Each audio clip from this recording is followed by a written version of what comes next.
Buenas tardes, buenas noches, buenos días, sea cual sea el momento en el que estén mirando esto, les damos la bienvenida. Somos Paritarias Libres, Acordando con Ideas, este espacio en el mundo del streaming en el que hacemos un repaso por la actualidad, profundizando en algunos temas, a ver si así logramos comprender este maravilloso y complicado mundo en el que vivimos. Señor Germán Paladino, ¿cómo le va? Espectacular. ¿Sí? Sí, hoy es el 17 de Hoy octubre. es 17 de octubre. Feliz día de la Feliz lealtad, día, compañera. ¿Qué muchas estaba haciendo gracias. usted el 17 de octubre de 1945? Creo que no estaba ni en los planes de mi viejo. Es más, no, ni mis viejos estaban ni siquiera.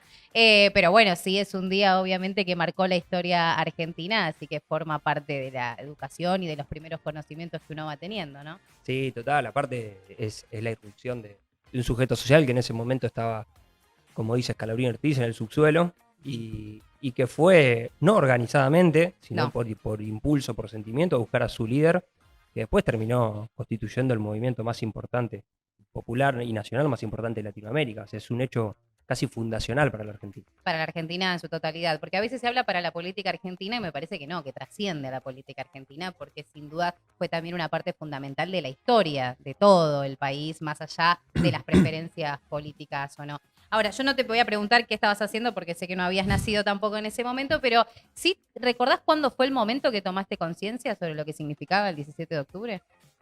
Mirá, fue en el camino de la formación lo que me hace tomar conciencia de alguna manera participar en la actividad política para transformar la realidad es un poco, bueno, todo, ¿no? La familia, mi vieja es sindicalista, mi papá falleció en el 2007, pero hasta ese entonces era trabajador de lo que hoy se puede denominar informal. Con mi hermana somos la primera generación de estudiantes universitarios recibidos de la familia, así que toda una historia de familia, de barrio, de clase media, me hace vincularme después a la política, y una vez que me vinculo a lo política, a lo social, a de alguna manera organizarme con mi entorno para mejorarlo, en ese camino empiezo a estudiar la historia argentina y me encuentro con el 17 de octubre, me encuentro con Perón, me encuentro con Evita, me encuentro ya con toda el peronismo y el estudio del peronismo. Así que la conciencia de lo que sucedió fue, la decisión fue tomada antes de involucrarme, y en Sí. el camino de la formación, de la militancia, empecé a comprender la importancia del 17 de octubre, no solo para los peronistas, sino para el trabajador en sí, que luego de organizarse podía sentarse en la mesa a discutir con el capital el excedente y también garantizarse que su trabajo no sea en vano, no sea explotado, y poder obtener un montón de derechos. Es como que mi viejo, mi vieja y tuvieron un montón de derechos, yo los tengo como trabajadores, y todos mis amigos trabajadores y amigas trabajadoras tienen todos derechos por ese momento. Claro. Entonces creo que, como decíamos antes, no es una fecha importante solo para el peronista, sino que me parece para el conjunto del pueblo argentino. Totalmente, y bueno, hoy se cumplen 49 años de ese día en el que los trabajadores se adelantaron un día a lo que estaba previsto, que iba a ser el 18 de Claro. octubre, pero no se aguantaron las ganas de salir a poner el cuerpo por quien les estaba dando una esperanza de vida digna, porque hasta ese momento no, nosotros nacimos en una generación en la que ya tenía esos derechos adquiridos, pero en ese momento se estaba acostumbrado a vivir de una manera completamente diferente, y fue Perón justamente desde el Departamento de Trabajo que estaba, ahí me están haciendo señas ahí, y en el 79, 79 años. perdón, 79, así es. Estamos con los números siempre, pero bueno, casi número número sin redondo. El número sin El número número. sin número. Pero sí, lo importante era que a partir de ese momento se empezó a tomar conciencia de esto, del Departamento de Trabajo que estaba Perón, donde se le había dado y parecía que era un lugar que no tenía mucha importancia, porque en ese momento los trabajadores no gozaban de derechos y de una vida realmente digna para el trabajador. Y fue todo lo contrario, siendo también vicepresidente, también secretario de guerra, fue desde el lugar de los trabajadores donde creó su máximo poder, donde fue que se conformó este movimiento peronista, y que con el correr de los años uno siempre va conociendo condimentos nuevos también, ¿no? Y que sin dudas es difícil no comparar con el presente, pero no nos tenemos que olvidar que era una generación, una forma de vida completamente distinta, y que sí es necesario volver a eso, a ver qué pasó para no intentar compararlo con la realidad, pero sí para ver qué es lo que se puede llegar a esperar en un futuro cercano también dentro del peronismo, ¿no? Sí, pero volver a recordarlo y debatir sobre eso y tomar ese tiempo, por lo menos este día, también te ayuda a comprender un montón de cosas y puedes encontrar algunas enseñanzas. Cuando uno ve a los políticos que están locos por la fama o locos por estudiar a su electorado para poder proponerle propuestas, valga la Sí. redundancia, pero proponerle cosas e ideas que tengan línea con el electorado. En ese sentido, es como está más estudiada la cosa Sí. para ver qué quiere el electorado y luego el político aborda lo que los estudios de comunicación y de propaganda le dicen. Y en el caso del 17 de octubre fue totalmente al revés. Perón estaba yéndose con Evita de vacaciones, mandando una carta que cuando salían de esa situación se iban a ir de vacaciones, iban a estar tranquilos. El Pero ACGT, lo que sería la institución de trabajadores organizados, había decretado un paro para el 18 de octubre y sin embargo el pueblo impulsivo sale a buscar a la persona que entendía que podía llevar adelante todos sus reclamos y conquistar los derechos desde la política del Estado. Y hoy veo a la política estudiando tanto la comunicación y lo que quieren su electorado y todo el tema de los nichos que bueno, hay algo genuino del 17 de octubre que hoy no se encuentra. Y también me parece que hay un sujeto social dispuesto a pelear por sus derechos que hoy también me cuesta encontrarlo. Uno puede ser la comunidad universitaria, creo que está caliente. que hoy está en tomas en todo el país, pueden ser los trabajadores informales que están trabajando y organizándose para conquistar un montón de derechos que le faltan, en diferencia del trabajador formal. Los trabajadores formales no suman, o sea, cada vez quedan estancados en el número de 6 millones y de ahí no se mueven. Es como que Perón lo que logra en el 17 de octubre y el trabajador es poder discutir y sentarse en la mesa de discusión de riqueza de la Argentina, y hoy vemos sujetos políticos muy atomizados, cada uno trabajando en su nicho, pero nada que pueda lograr una mayoría.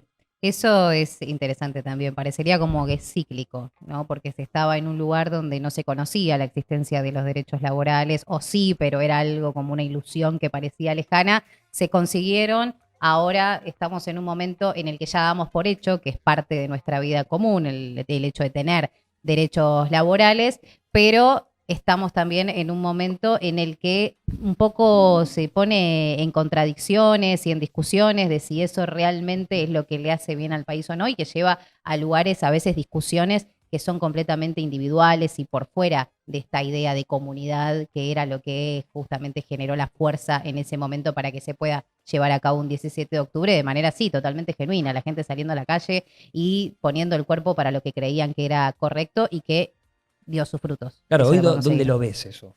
Esa, Es muy difícil, por eso decía, ¿no? Que esta comparación que a veces es inevitable es difícil porque era en otro momento. Ahora podemos decir, no, y ahora tuvo 8 millones de visualizaciones en Twitter. Bueno, ahí no existía eso, tenías que salir a la calle sí o sí. Creo que ahora hay otras maneras también de manifestar lo que uno cree y defender sus ideas, pero no sé si tienen la fuerza que podía llegar a tener en ese momento salir a la calle y quedarse en Plaza de Mayo durante tantas horas. bueno, también hay estudios y pensadores que dicen que en este nuevo sistema, en este nuevo capitalismo tecnológico, lo que le hace a la persona es no rebelarse, sino deprimirse. Claro. Entonces también veíamos un montón de trabajadores y trabajadoras el 17 de octubre, no deprimidos, sino dispuestos a luchar por sus derechos. Y hoy hay que hacer o repensar o hacer una revisión sobre eso. ¿Cuál es el sujeto político y social que está dispuesto a dar el cuerpo por los derechos que le faltan? Bueno, evidentemente ese es un punto importante. Ahí era la esperanza. Ahora estamos en un periodo más de resignación y de enojo y de todos sentimientos que no te suelen llevar a salir, sino más bien todo lo contrario, a retraerte.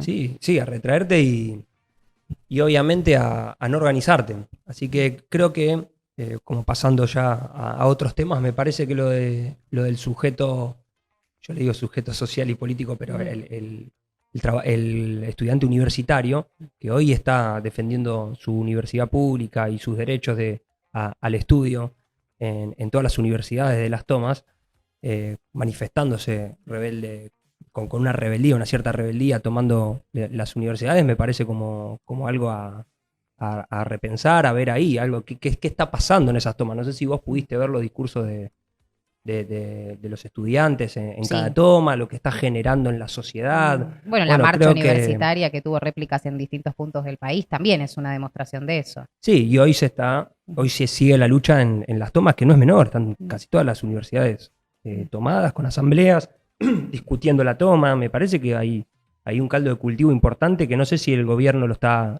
atendiendo o subestimando, pero que creo que la oposición tiene que ver, rever y obviamente apoyar. Justamente hoy se está llevando a cabo un paro en las universidades nacionales por este motivo, en defensa de la educación pública, y sin duda son cosas con las que también nos tenemos que sentar a profundizar y ver qué es lo que pasa. Y por eso también planteamos esta mesa paritaria donde va a ir pasando distintas personas con el correr del tiempo para poder ir hablando y profundizando un poco más y sacando distintas conclusiones o preguntas o pensamientos que quizás creíamos de una manera poder revertirlos, porque de eso también se trata, una construcción nacional. Y hoy tenemos de invitado a Martina Yerbe, quien es un referente del Movimiento de Liberación Nacional, también militante justicialista, para hablar un poco sobre cómo desde su lugar ven también el peronismo, que hoy lo vemos que está dividido en distintas ramas, a pesar de que la esencia es la misma. Estas diferentes visiones y perspectivas de vida hacen que inevitablemente se abra la cancha para que surjan distintas ramas.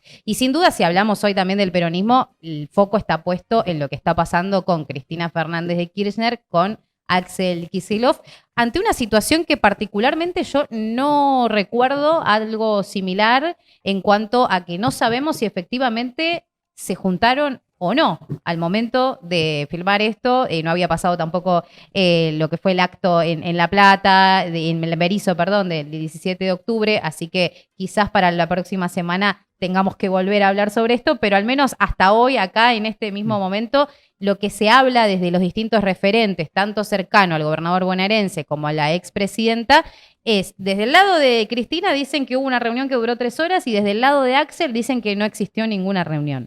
Lo cual nos lleva a pensar qué es lo que se está queriendo comunicar. Porque si veníamos hablando, ¿no? Como que se falta algo, una certeza del pueblo laburante que quiere que sus dirigentes pongan en blanco cosas para salir a poner el cuerpo, esto que hablábamos, ¿no? Y defender luchas o ideas concisas, un proyecto, ahora estamos como volviendo de vuelta a una incertidumbre total de no saber qué esperar. Y las noticias políticas y más del peronismo las sigo de cerca o las leo a primera hora. Perdón, ¿eh? Tome agua, tome agua. Sí, todas las mañanas a primera hora con muchas ganas, porque me interesa mucho el tema.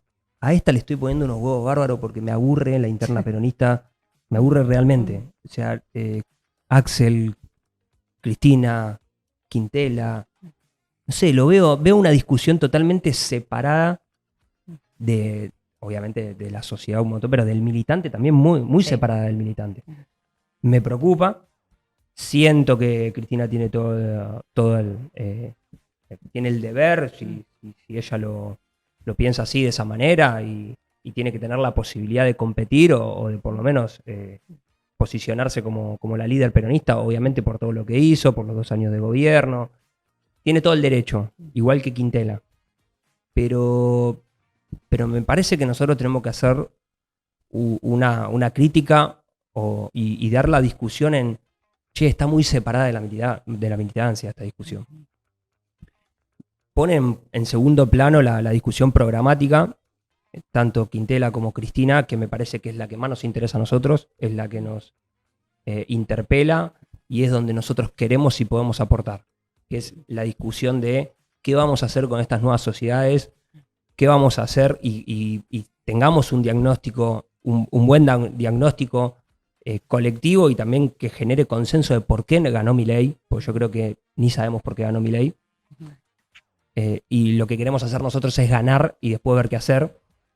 Y me parece como que toda esa discusión secundaria para la militancia es prioritaria y la dirigencia no la está dando. Entonces, evidentemente no. Después volvemos con la anterior discusión. Si el pueblo todavía no es depresivo por el nuevo capitalismo y sigue siendo revolucionario y sigue luchando por sus derechos, yo creo que le puede pasar a la dirigencia lo mismo que le pasó a la dirigencia de la CGT el 17 de octubre. Pueden quedar desfasados. Entonces, tiene que entender tanto Cristina, que obviamente humildemente nosotros no se lo vamos a poder hacer entender. No, pero se lo está haciendo igual saber Pero, che, toda la sociedad. yo hablo con ¿no? los compañeros y la verdad que ninguno me habla de la interna peronista. Nadie me habla de la interna peronista. Nadie me habla, vamos a ir con ganas y con convicción a bancar a Quintela, vamos a ir con ganas y con convicción a bancar a Cristina. Siento que todos los que de alguna manera están bancando esa interna o a los dos que se postulan es porque tienen intereses en los espacios donde construyes. Uno porque están en contra de Cristina y otro porque son de la Cámpora. Sí. O porque están más en el filo kirchnerista ahora. Hay toda una militancia, toda una juventud y muchos compañeros y compañeras que se están quedando afuera de esa discusión. Y que lo único que los puede hacer entrar es una discusión programática de ideas, qué rumbo vamos a tener, y después las personas que lo van a representar.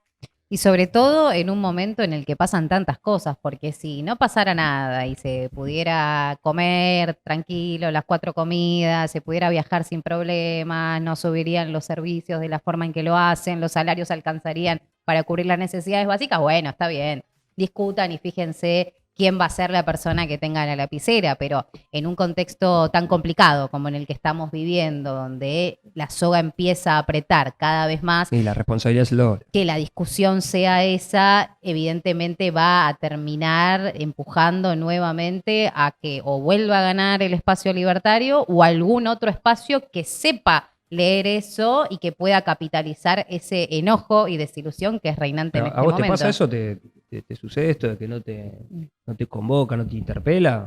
A mí me pasa como vos, que bueno, también laburando de periodista estoy constantemente mirando y viendo qué es lo que está pasando y escuchando entrevistas, pero después, desde mi lado de militante, de laburante, la verdad es que da un poco de bronca decir, che, estoy viendo que todos los días cargo la sube y no me está alcanzando y que seguimos discutiendo esto, cuando sabemos que eso se puede solucionar como gente adulta, en una mesa, hablando, dialogando, porque si las bases son las mismas, después todo lo demás tiene que ser conversable. ¿Cuánto se puede llegar a estirar esto? De todas formas, el sábado cierran las listas, así que ahí veremos qué es lo que pasa, de qué forma se alistan. Quintela en las últimas horas habló y dijo que ya era tarde para generar una unidad. Va a haber unidad, va a haber unidad. Dijo eso hace horas nada más. Lo que faltaría que vaya interna, imagínate. Pero parecería que todo indica que va a pasar eso en estas elecciones que se van a llevar a cabo el 17 de noviembre y que hay 3 millones de afiliados.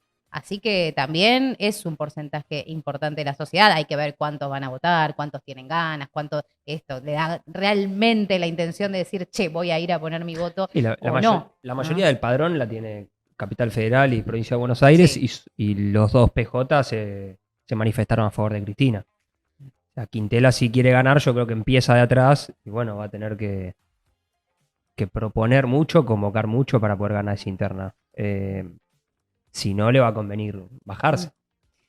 Veremos qué es lo que pasa, estamos en horas decisivas, seguramente para el miércoles que viene vamos a tener que hablar de esta misma situación, pero de una nueva idea que va a surgir de lo que pase en estas últimas horas desde el cierre de listas, que esperemos que al menos se termine acá y que pueda llegar a una conclusión que no haga que se estire mucho más esta discusión. Como decíamos, en un momento en el que los estudiantes están haciendo paro, también los trabajadores de salud y también el gobierno que está leyendo también cuál es la respuesta del pueblo a partir de las distintas medidas que están tomando. Lo veíamos la semana pasada cuando hablábamos del Bonaparte, que tiraron que lo iban a cerrar, como vieron que la gente salió a la calle, se dieron para atrás y dijeron no, vamos a reestructurar, que igual sigue la gente de salud llevando a cabo distintas medidas porque todavía no está nada en claro, pero con lo que respecta a la educación, siempre se hablaba que desde el gobierno dejaban entrever en estos soft que llegan a todos lados que querían arancelar la universidad.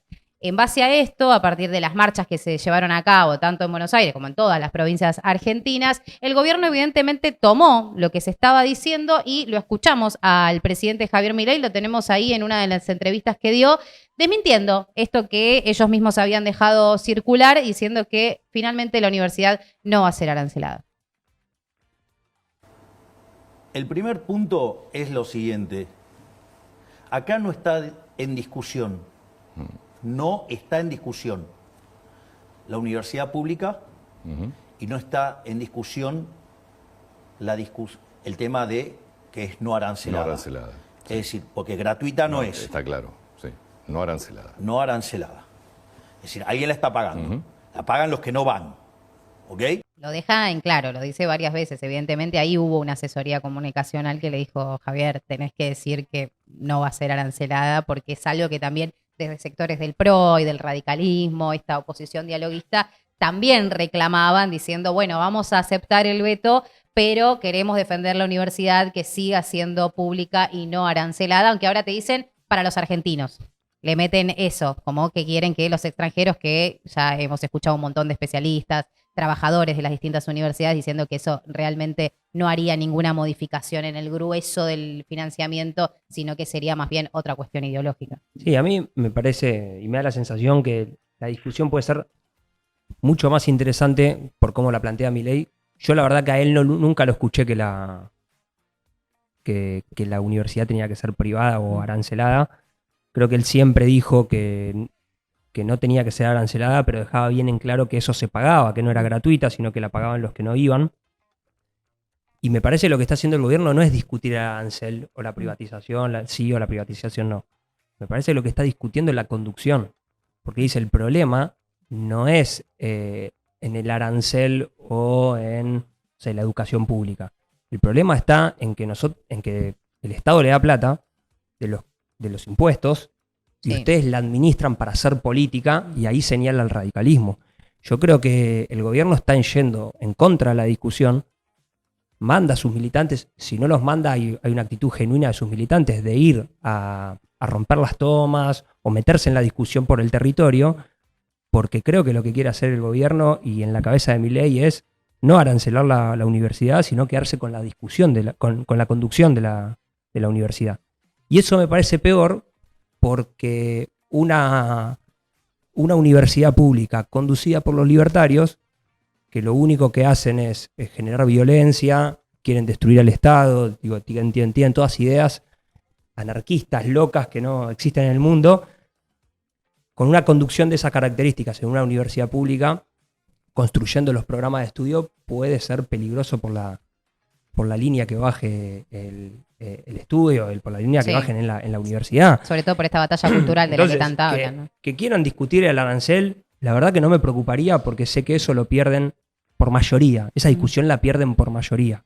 Que vayan por la discusión de la universidad me parece más interesante y más peligroso y tenemos que estar mucho más atentos porque si ellos logran legitimizar con la sociedad de que está mal manejada la plata, van a sacar a la conducción, y la conducción hoy tiene una profunda mirada nacionalista, de industria nacional, de soberanía en territorio, y eso puede desaparecer en la universidad si ellos empiezan a controlar el dinero. Es otra discusión, finalmente admitieron a la CIGEN para que haga la auditoría, así que veremos qué es lo que pasa eso, porque también estaba del otro lado quienes acusaban diciendo tienen que ser ustedes quienes denominan el órgano y la gente que va a hacer esas auditorías. Bueno, ahora ya se hizo, así que vamos a pasar a otra situación. Lo que me parece igual llamativo es que son datos falsos los que el gobierno también siempre presenta para defender las acciones que hacen. Lo vimos en el Bonaparte cuando decían que tenían solamente 30 pacientes y 20 internados. Y después salieron los trabajadores a decir, no, tenemos 40 internados y más de 25.000 pacientes. Después lo vimos ahora con la universidad, donde el presidente dijo antes de este discurso que veíamos recién que solo las universidades llegaban los hijos de familias de ricos. Y después vimos a la encuesta permanente de hogares diciendo que 4 de cada 10 alumnos hasta marzo de este año estaban por debajo de la línea de pobreza. Por lo cual, más allá de lo que uno puede estar de acuerdo o no con las medidas que tome el gobierno, me parece que a lo que no hay que acostumbrarse es a aceptar información y datos erróneos al momento de aplicar políticas de Estado que son tan importantes para un pueblo y en este caso para la Argentina en la salud y en la educación, que son pilares fundamentales. No, eso seguro, pero bueno, él ya lo dijo, él cómo opera y cómo juega la política, como el topo. Él toma el poder, si se quiere, con mentiras y denigrando a todo lo que hay, y después lo destruyen. Porque él dijo, yo soy el topo El en el topo. Estado que lo va a destruir. Con la educación Que lo pública vengo a quiere hacerlo. dinamitar de adentro. Con la educación pública quiere hacer lo mismo, no quiere de afuera deslegitimizarla con la sociedad y que se destruya sola o que pierda legitimidad. Quiere tomarla, tomar el control y manejar las instituciones como con sus ideas. Yo no creo que quiera destruir las instituciones, quiere construir instituciones libertarias. Claro, exacto. Entonces me parece como que Milei y todo su gobierno está dando una batalla sumamente importante de carácter cultural e ideológico que no podemos nosotros estar viendo, nuestra discusión no puede estar si la reunión se hizo o no se hizo. Hay que ir un poco más profundo y sobre todo porque está escalando la violencia de una manera que lo veíamos en las asambleas, o sea, está pasando las redes sociales, ya se está haciendo carne y la verdad es que ya si vamos a pasar a ese lugar de violencia, vamos a entrar en otro terreno que nos lleva a otra de las partes más oscuras de nuestra historia y esperemos que no se repitan. Pero obviamente invitamos a que difieran con nosotros, estén de acuerdo o lo que sean que tengan ganas de decir, que lo puedan comunicar a través de las redes sociales, buscándonos en Instagram, en TikTok como Paritarias Libres, en Twitter Paritaria Libre y en YouTube Paritarias Libres Acordando con Ideas, además de poner me gusta, compartir y todas esas cosas que ayudan un montón. Queremos que comenten, que nos digan qué es lo que le parece, qué piensan de esto que planteamos nosotros, simples mortales, que estamos acá intentando dar una batalla también cultural, pero desde un lugar que reivindique al pueblo trabajador. Así que así empezamos este programa número 19 de Paritarias Libres, Dale. Acordando con Ideas.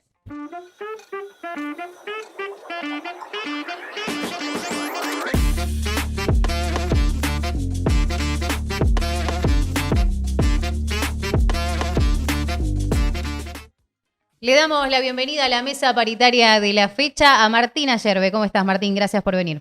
Muy bien, compañeros, muchas gracias por invitarme. Por favor, para nosotros es un gusto. Siempre, todas las semanas, invitamos voces nuevas y para que podamos dar distintos tipos de discusiones que creemos que son necesarios para este momento del país y del mundo. Martín es nacional justicialista, modelo argentino para el Proyecto Nacional y referente también del Movimiento de Liberación Nacional, con participación en el Foro Naval Argentino, donde, bueno, impulsaron distintos proyectos de los cuales ahora vamos a estar hablando, y también del Instituto de Política Estratégica Argentina. ¿Nos falta algo en tu presentación? Un humilde trabajador industrial, técnico mecánico en máquinas y herramientas, formado en escuela fábrica, en la Casal Calviño, creada por el general Perón el 4 de junio del 47. Bueno, creo que pertenezco a la última generación de esa Argentina, que si bien nacimos después del paso a la inmortalidad del general Perón, el alcance de su obra llegó hasta nosotros. Hoy ya no podemos decir lo mismo de los jóvenes argentinos que están haciendo la escuela secundaria. Pero bueno, nosotros sí llegamos a recibir esa calidad educativa de lo que para nosotros es central en la Argentina que está por venir, que es la educación para el trabajo. Fuiste precandidato a ser presidente de la Nación. Sí. ¿En qué momento dijiste quiero ser presidente de la Argentina? ¿Lo recordás? En realidad viene más bien por impulso de los compañeros con los que uno milita. Viene más bien así. Bueno, dale. Es un empujón que te dan, ¿viste? Y bueno, eso adquiere para uno una responsabilidad de orden superior, porque si bien uno lo que hace, lo hace con amor y en conciencia de lo que está haciendo, la responsabilidad aumenta y la exigencia. Así que, bueno, uno sigue preparándose, estudiando, intentando comprender y discernir mejor, conocer nuestra patria, el alma del argentino. Tan importante que es conocer el alma de nuestro pueblo, el alma gaucha de los argentinos. Y en ello Dios en el camino nos va poniendo a los hombres que nos permiten aprender y discernir, como el caso de Alberto Vuela, ¿no? Que es el más grande filósofo que tenemos los argentinos y nos ha dado la bendición, que es no solamente lo que nos enseña de filosofía, que sería su oficio, sino todos los oficios criollos, ¿no? Como la taba, que está presente siempre en nuestros encuentros, en todos los viajes, en los fogones criollos que organizamos por todo el país. Y el poder tener esto que él dice del mismo, ¿no? Que Él no se considera un filósofo, sino un arquegueta, un aprendiz constante. Así que bueno, si él se considera arquegueta, ¿qué nos queda a todos los demás? Recién decías algo para mí extremadamente importante, que era que somos la última generación a las que nos llega y nos interpela la obra de Juan Domingo Perón. De nosotros para adelante, o los que sentimos a las que nos llegó, para adelante, ¿hubo un fallo nuestro del trasvasamiento generacional de ideas o hay algo en la educación que está fallando? No, primero que hay una falsificación del peronismo, los últimos 50 años de decadencia nacional, donde nosotros nos dimos cuenta en la medida que fuimos caminando y aprendiendo. No nacimos sabiendo esto. Yo no lo sabía hace 20 años atrás. Hace 20 años atrás yo también estaba sumergido, como muchos jóvenes argentinos, en las versiones y tensiones y tironeos de la década del 70. Que lo único que hizo es dividir a la Argentina en esto que hoy denominan grieta, pero que viene de larga data, dividir al pueblo argentino en falsas discusiones a través de la penetración ideológica internacional y romper la unidad nacional del pueblo. Porque antes nosotros como pueblo resistíamos a las potencias extranjeras, a los poderes indirectos, conducidos por Estados Unidos, Inglaterra, la OTAN y sus multinacionales y embajadas extranjeras. Y el pueblo estaba unido, porque si nosotros observamos del 55 al 73, son 18 años que al pueblo argentino no pueden cambiarle la cabeza ni el corazón. El pueblo se mantiene firme en su credo. Sin embargo, esto ha cambiado. Entonces, yo observo que si nosotros hoy estamos con la bandera en alto del modelo argentino para el proyecto nacional, ¿cómo puede ser que nosotros, que nacimos después de Perón, somos los que nos dimos cuenta que en el testamento político del ocaso, del atardecer de su vida, nos hace un llamado a la unidad nacional? Plantea que él llega descarnado a la Argentina. Es un espíritu que camina. Y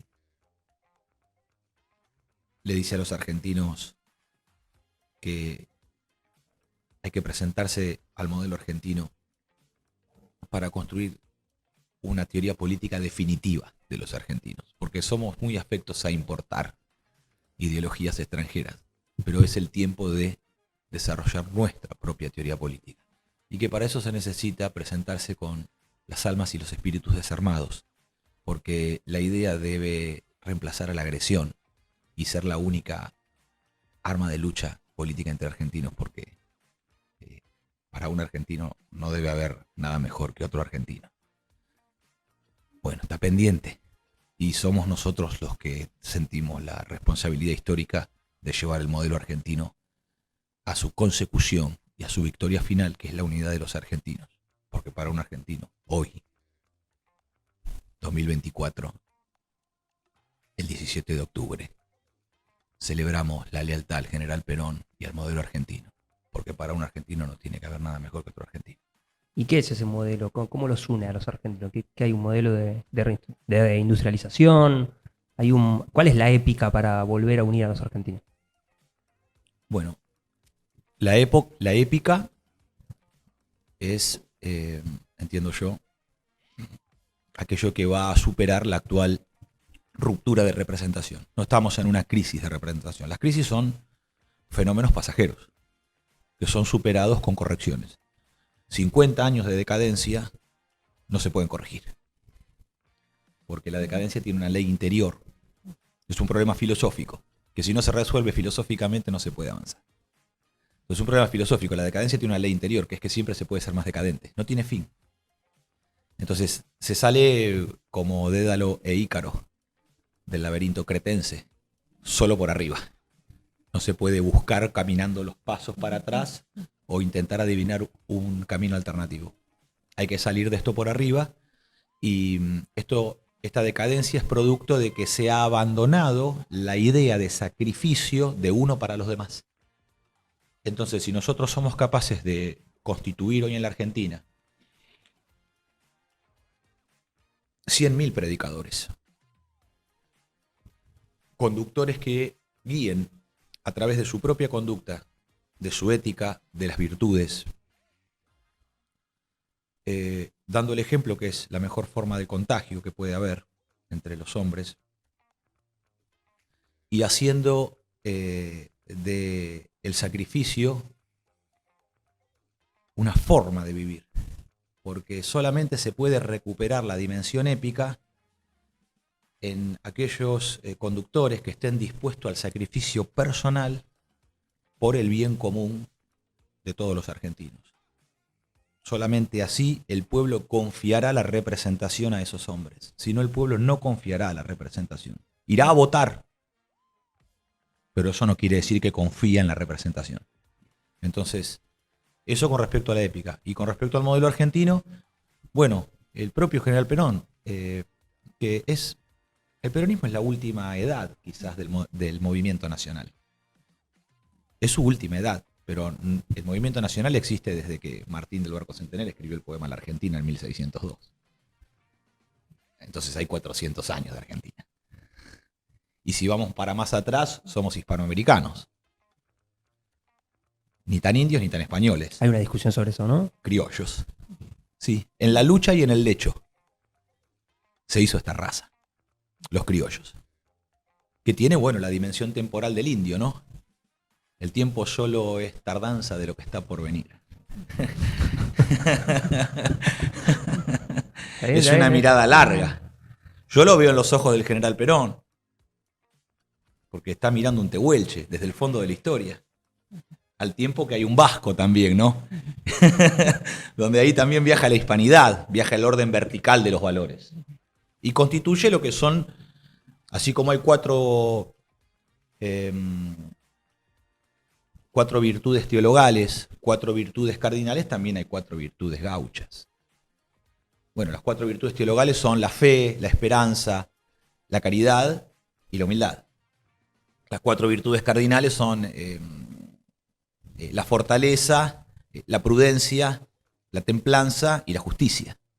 Y hay 4 criollas, 4 gauchas, que son continentales, porque los montubios en Ecuador, los charros en México, los llaneros en Colombia y Venezuela, los boricuas, los gaullos en Río Grande del Sur, los guasos en Chile y el gaucho argentino somos la misma raza. Tienen una voz diferente. Y algunos tocan chamamé, otros chamarritas del otro lado de la banda oriental. Nosotros hacemos milonga, surera y samba, ¿no? Claro. Pero en el Chaco, Formosa y el Paraguay casi no se distingue porque hay una expresión que está fundida, ¿no? Que está integrada de una manera como solo la cultura lo puede hacer, ¿no? Que es la paz de los hombres. Entonces, esas 4 virtudes gauchas que nos unen en el continente iberoamericano son la preferencia por nosotros mismos, el orden vertical de los valores, el valor de la palabra empeñada y la gauchada. Y fíjense algo. Pareciera que en el orden vertical lo teologal, lo cardinal y lo gaucho es lo que está más abajo de todo. Pero en la gauchada se reúnen las 4 virtudes teologales, porque todo aquel argentino que hace una gauchada la hace un desconocido. ¿Y es por qué? Porque tiene fe en el hombre, porque tiene esperanza en que las cosas se van a arreglar. Porque es un acto de caridad hacer una gauchada. Es un amor impersonal. Es un acto de amor impersonal. Y a su vez, nadie puede hacer una gauchada si no es humilde. Así que fíjense cómo en nuestra mayor signo de identidad de argentinos están las 4 virtudes teologales del hombre. Mira, volviendo al 17 de octubre, donde también se ve representado mucho de esto, ¿no? De salir a poner el cuerpo por una idea que estaba surgiendo en ese entonces, veíamos que la esperanza era lo que más reinaba en ese momento. Pero sin embargo hoy vemos que la sociedad carece de esa esperanza. Es como que reina un poco más el individualismo, el no poner el cuerpo, sino que fijarme si yo puedo llegar a fin de mes o no, pero algo que rompe con esa idea de comunidad y que hace que se piense que es muy difícil que pueda llegar a pasar algo con la semejanza que pasó ese 17 de octubre. ¿Cómo crees que el peronismo puede volver a construir esa esperanza y empezar a creer en estos personajes que vos decís que pueden llegar a crear realmente, que te crean del otro lado? Clavando la espada en la tierra, llamando a reunir las lanzas de los nacionales, pasando por las aguas bautismales de nuestra doctrina nacional, de San Martín, Rosas, Irigoyen, Perón y todos los que ustedes quieran sumar. Yo lo sumo a la generación de los hombres de Roca también. Eso me trae problemas, pero bueno, tengo tantos problemas como argentino, que uno más. Pero se vuelve interesante porque se dan unas conversaciones y unos debates muy ricos en torno a ello, ¿no? Primero me acusan de las peores cosas, pero después se arrepienten. Porque claro, Vialet Macé es un hombre de Roca. ¿Quién encargó el informe Vialet Macé del estado de la clase obrera argentina? Entonces la primera legislación laboral surge ahí. También el perito Francisco Pascasio Moreno, que tenemos línea de frontera en la Patagonia Austral, en el río Turbio, en Rospentec, al sur del sur. Gracias a que esos hombres remontaron el río Gallegos a Sirga, tirando una barca con caballos y cuerdas. Usted sabe lo que es eso. Entonces, con 25 grados bajo cero. Entonces, el teniente coronel Riccieri, que es el padre del ejército industrialista moderno argentino, que toma la formación prusiana de Alemania y la idea de que el ejército tiene que producir su propio sistema de armas a través de sus fábricas militares. De ese semillero de Roca surge el general Mosconi, que funda con Irigoyen YPF. Y es más, Irigoyen le debe la elección al teniente coronel Riccieri, porque Irigoyen pide que, como el padrón político está amañado con el fraude patriótico, vamos a elecciones pero con el padrón del servicio militar obligatorio. Ah, mirá, cómo la continuidad de los acontecimientos nacionales se dan en todos estos hombres. Y de ahí sale Irigoyen con Mosconi, crean la primera petrolera estatal del mundo, que a imagen y semejanza Pemex en México, Petrobras en Brasil, YPF en Bolivia, ANCAP en Uruguay, Copetro en Colombia, incluso la PDVSA venezolana. Aquí es el único continente donde el petróleo es estatal. Esto hay que decirlo, pero todos los días, porque si no pareciera que son acontecimientos que, bueno, no sé, anda bien, anda mal la empresa. No, acá hay una lucha antiimperialista de los argentinos que se expresa a través del Estado empresario. Y de ahí sale también el general Sabio, que crea las fábricas militares de acero, Altos Hornos Zapla y Somisa, columna vertebral del proceso de industrialización metalmecánico nacional. La siderurgia para la metalurgia, porque si no hay abastecimiento de acero barato y abundante, independencia en su producción, ¿cómo nosotros vamos a poder darle a los talleres metalúrgicos, a nuestras fábricas de autos, a los astilleros, la chapa naval, a las petroquímicas y a las industrias químicas y alimenticias, el acero, los aceros inoxidables, las aleaciones y fundiciones especiales para el desarrollo industrial del país? Entonces son cadenas de valor que expresan cadenas soberanas que hacen a la independencia económica para alcanzar una autarquía industrial y que la nación argentina pueda fabricar por sí misma todo aquello que es necesario e indispensable. En esa cadena de valor que vos la nombrás como también soberana, no puedo dejar de pensar en pleno empleo. Digo, Claro. Viéndola como vos la pensás. El pleno empleo es el dato estadístico final, pero nosotros creemos que el signo del espíritu que lo marca es la movilización total del trabajo. Da otra idea, ¿no? Uno dice pleno empleo, bueno, todos tienen trabajo, pero ¿trabajo de qué? Porque pleno empleo con aplicaciones y bicicletas para llevar pizzas, para nosotros es un acto degradante sobre la juventud. Tiene que haber una condición de trabajo general que la crea la movilización total del trabajo a través de los trabajos que edifican la nación, pero también edifican al hombre, a través de la capacitación, la formación profesional, el escalafón. El hombre que sabe que ingresa como ayudante barriendo y lavando las herramientas en el taller, pero luego va a ser de peón, va a pasar a ayudante, de ayudante a ayudante de primera, luego medio oficial de primera, luego oficial de primera, oficial especializado, oficial múltiple. Y bueno, y si tiene dones para la conducción, capataz. Ahora, y si estudia y se constituye como profesional, como técnico superior o como profesional universitario, bueno, ya entra en la oficialidad de la industria. Entonces ya es jefe de sector, es director de un área, es gerente de la empresa. Bueno, todo eso existió en el ordenamiento que el Estado empresario daba para el país, que tiene alcances múltiples. ¿Eso de un día para el otro? Porque ¿O, sí, o hay, eso hay un intermedio donde tenés que dotar de derechos los trabajos que la gente se... eso arranca así porque nosotros a través del básico y los módulos organizamos toda la plantilla laboral de los argentinos. Mínimo vital y móvil cobramos todos. Y eso multiplica por el escalafón. Entonces, ¿cuánto cobra un peón? El mínimo vital y móvil por 1. ¿Cuánto vamos a pagar nosotros? A mí me han recomendado que no hable de dinero, pero bueno, estamos hablando de escalafón. No puedo hablar en pesos porque lo que diga hoy... Estás en una paritaria, estás en paritarias libres. Claro. Por eso. Se puede, acá sí. Acá se habla de No es dinero. filosofía, es la billulla. Acá se habla de dinero. Pero hay una pauta que nunca hay que olvidar aquí, que es el regalo que les dejo a Paritarias Libres. Ningún argentino debe trabajar por menos de 1 kilo de carne pulpa por hora de trabajo. Esa es la base. ¿Cuál es nuestro mínimo vital y móvil? 1 kilo de carne pulpa por hora de trabajo. Menos de eso no se le puede pagar a ningún criollo. Entonces, si lo tradujéramos a dinero, diríamos que nosotros tendríamos que estar pagando en este momento $600 a los peones que ingresan, a los pibes, 17, 18 años que arrancan. Ahora, a partir de ahí, ¿cómo multiplica el básico y el módulo?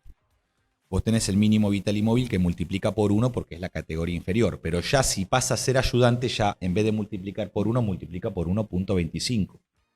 Entonces ya empieza a ganar cerca de 900.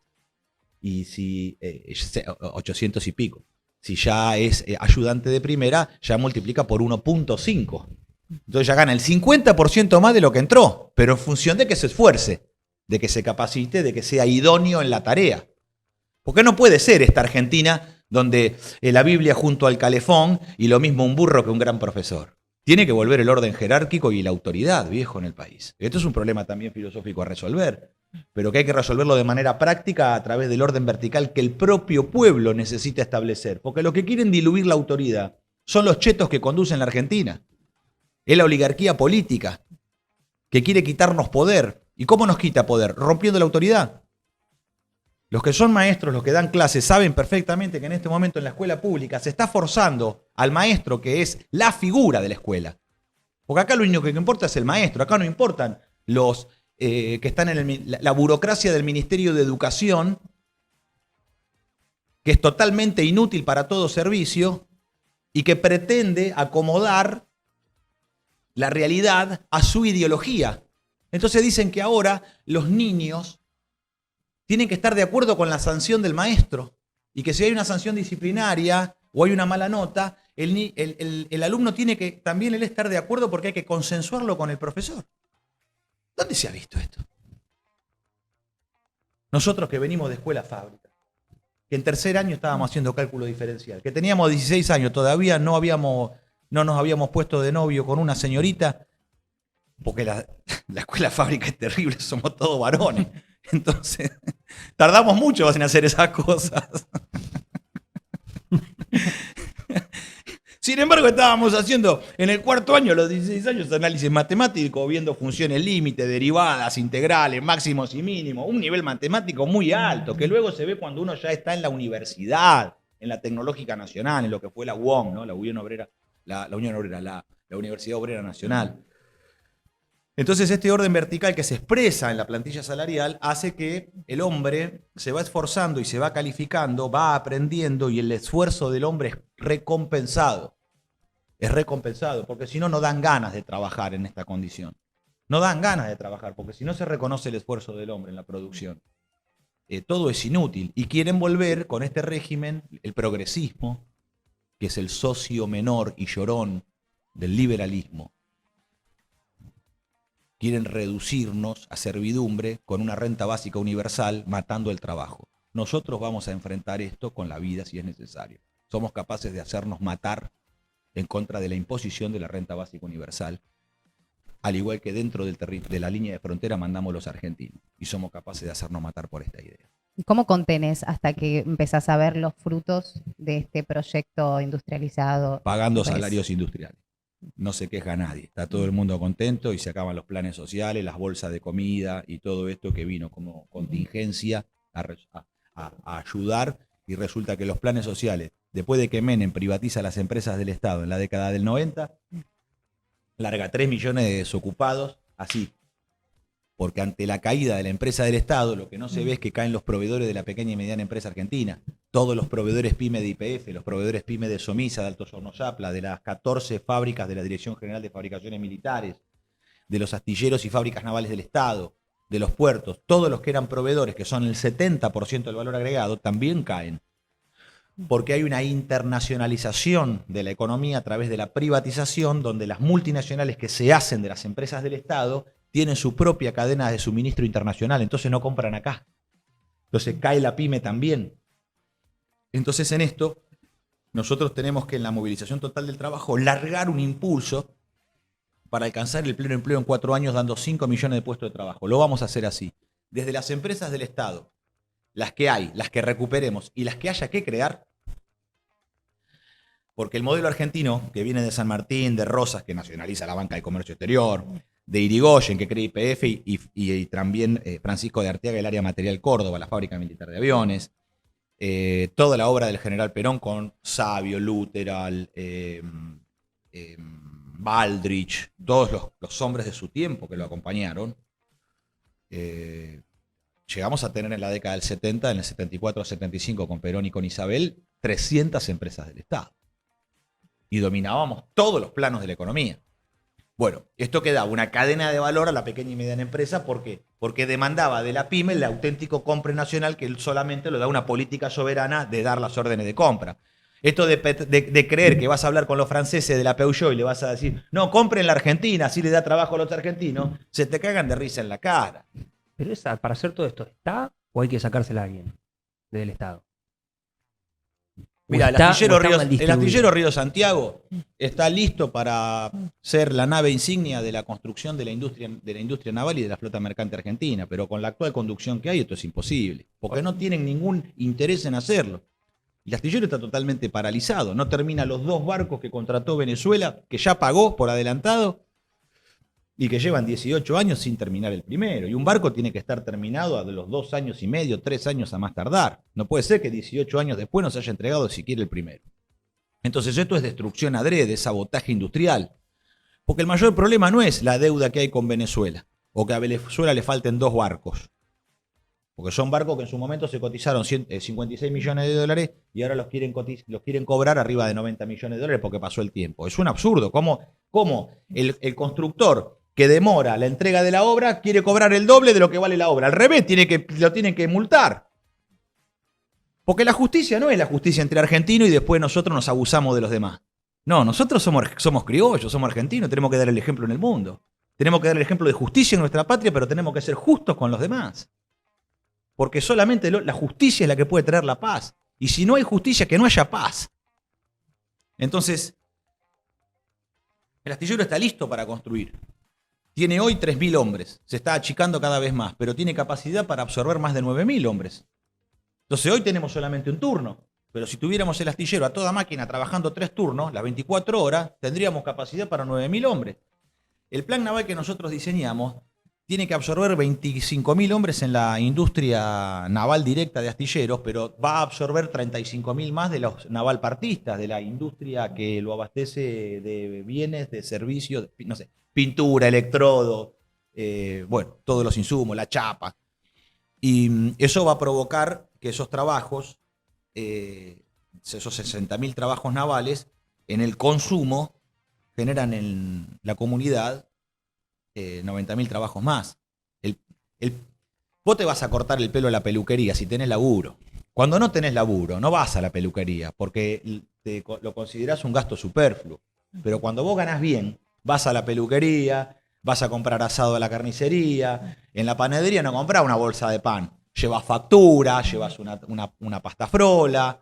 El día que tu señora cumpleaños le compras una caja de bombones, no vas a ser tan rata de laburar en el astillero Río Santiago o en YPF y no comprarle una caja de bombones a tu señora. Entonces, hay un orden moral que el trabajo industrial genera porque acomoda para el bien. Acomoda para el bien. Entonces, ¿cómo le vas a decir a hoy un argentino, sos un ratón? No, estamos muertos, no nos sobra nada, no tenemos un mango partido al medio. Pero cuando hay prosperidad y el salario del obrero es bueno, ahí empieza a haber ciertas exigencias de conducta del hombre. Che, no seas amarrete, compartí, invitá. Entonces, se ve como hay algo que es totalmente benéfico y que alegra al hombre argentino y lo impulsa al combate. Entonces, nosotros vamos a crear 500.000 puestos de trabajo, si Dios lo permite y nos pone en conducción de gobierno. 500.000 puestos de trabajo en las empresas del Estado. Eso va a demandar el 70% de valor en la pyme, por 1,5 millones de trabajos más, que es equivalente al 70% del valor. Esos 2 millones de trabajos industriales van a crear no menos de 1,5 trabajos más por el consumo. Entonces se van a hacer 3 millones de trabajos más que nosotros no tenemos que organizar. Y tampoco, de hecho, tendríamos que en la conducción de gobierno organizar la pyme, porque la pyme sabe hacer por sí misma, lo que está es hambrienta de órdenes de compra.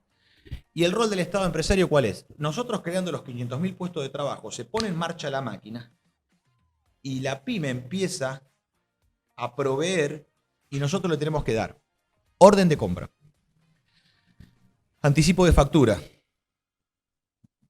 va el Estado empresario con la pyme al banco y el banco le compra la factura por adelantado. Esto es un mecanismo que usamos los argentinos desde hace muchísimos años y funciona perfectamente bien. En vez de un crédito que nunca te va a dar el banco te compra la factura y después te descuenta cuando la obra está terminada. Estas órdenes de compra y anticipo de factura es cuando el dinero cumple la función que tiene que cumplir, que es permitir que la pyme ese dinero lo convierta en insumos que compra y en salarios que paga.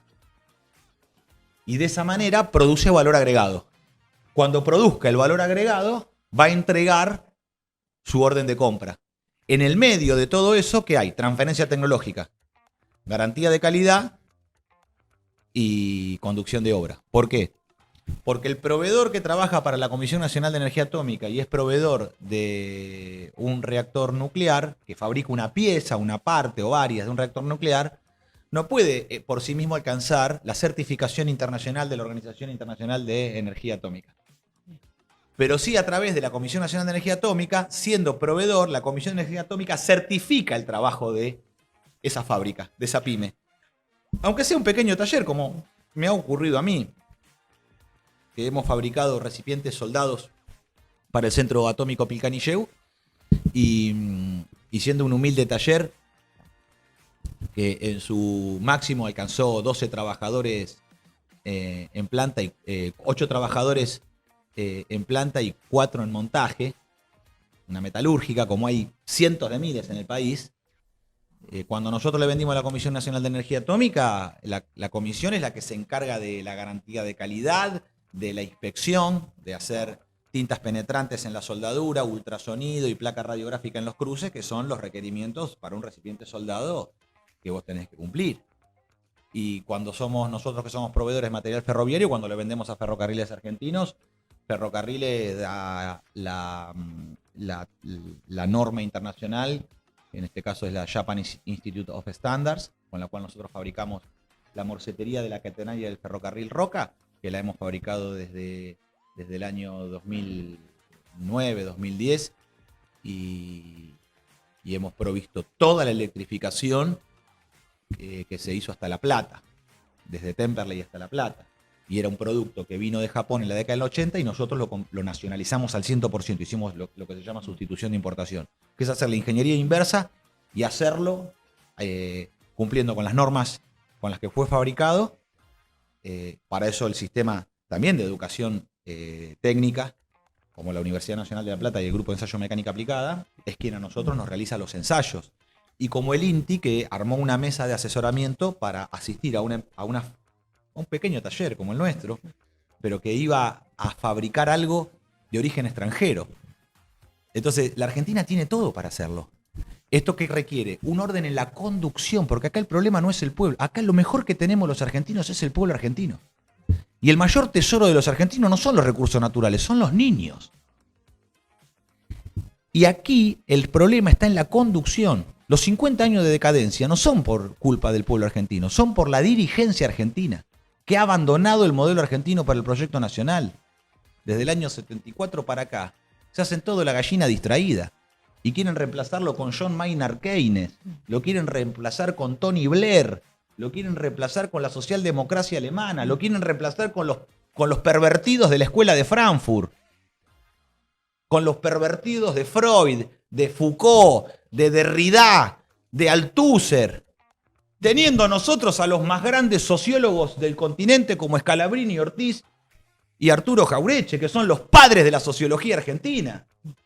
Pero no, ¿qué se enseña en la universidad? Extranjería. ¿Y qué se puede hacer con eso? Nada. Fabricar becarios para que vivan de becario del CONICET y se jubilen investigando cosas que no le sirven a nadie. Entonces se vuelve absurda la vida. Cuando nosotros tendríamos que pensar la sociología nacional desde los padres de la sociología, desde Vialet Macé, Scalabrini, Jaureche, que son los hombres que han entendido las ideas militares de Yelpo. O podríamos nombrar a tantos criollos que han dado tanto para la patria.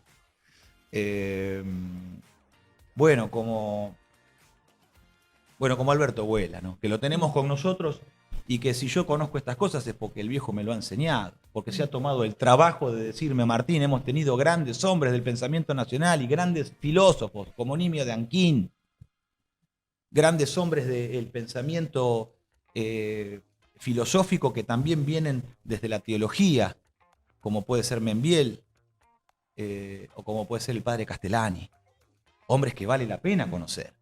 Entonces, hay una teoría política de los argentinos, sí, que es el peronismo, pero que es la última etapa o era del movimiento nacional, porque en Perón se resumen San Martín, Rosas, Irigoyen, y una manera de actuar, que en este caso con el Estado empresario, filosóficamente esto, en la filosofía del derecho, el que lo fundamenta es un joven argentino de esa época, que está a cargo de la redacción de la Constitución de 1949. Y ese pibe, de 29 años, el doctor Arturo Sampaio, que todo el mundo se imagina que debe ser un viejo de 70 y pico de años. Pero el doctor Arturo Sampaio tenía menos de 30 años, tiene la edad de ustedes, de todos los muchachitos que están aquí detrás de cámara haciendo este programa. Porque Perón los alentó a esos hombres de su tiempo a ser. Eran más jóvenes que Perón. Perón tenía 50 años. Cuando hace su irrupción en la política es a los 50 años. Perón irrumpe en la política nacional a los 50 años.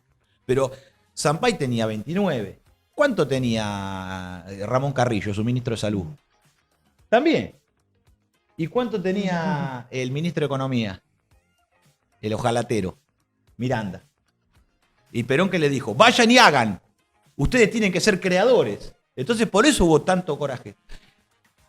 Eso, Sampaio lo determina desde la filosofía del derecho argentina, es que, dado que los grandes consorcios internacionales, las multinacionales, tienen una facturación a veces superior a lo que son los productos brutos internos de los países, su poder económico les permite sacar y poner gobiernos. Entonces, el Estado tiene que cumplir funciones que quizás antes no haya cumplido e inmiscuirse en asuntos de la economía para poder proteger la industria y la comunidad a través del Estado empresario argentino, que es la manera en la cual defender la independencia económica, que es la que consolida la soberanía nacional. Entonces, esto es la filosofía del derecho.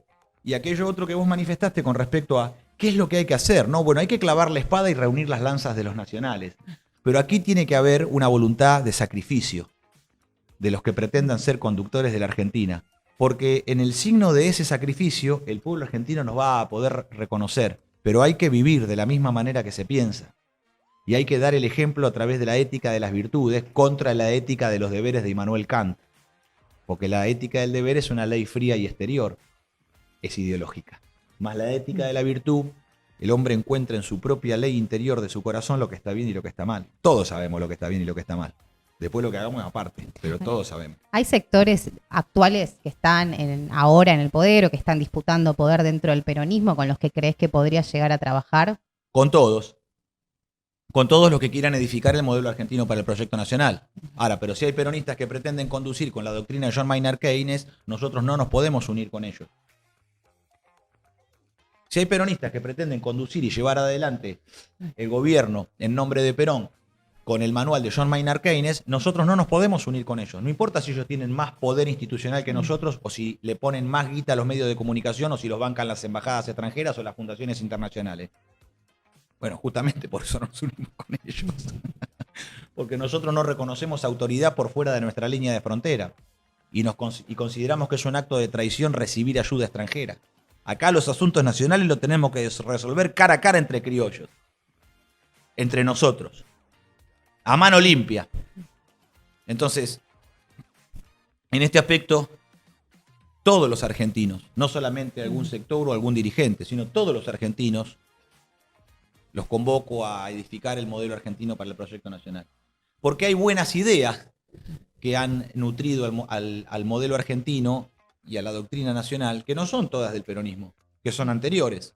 Miremos Drago y Calvo, grandes maestros del derecho argentino, que han vencido internacionalmente a Inglaterra, en el bloqueo al puerto de La Guaira en Venezuela, cuando un militar patriota venezolano, Pérez,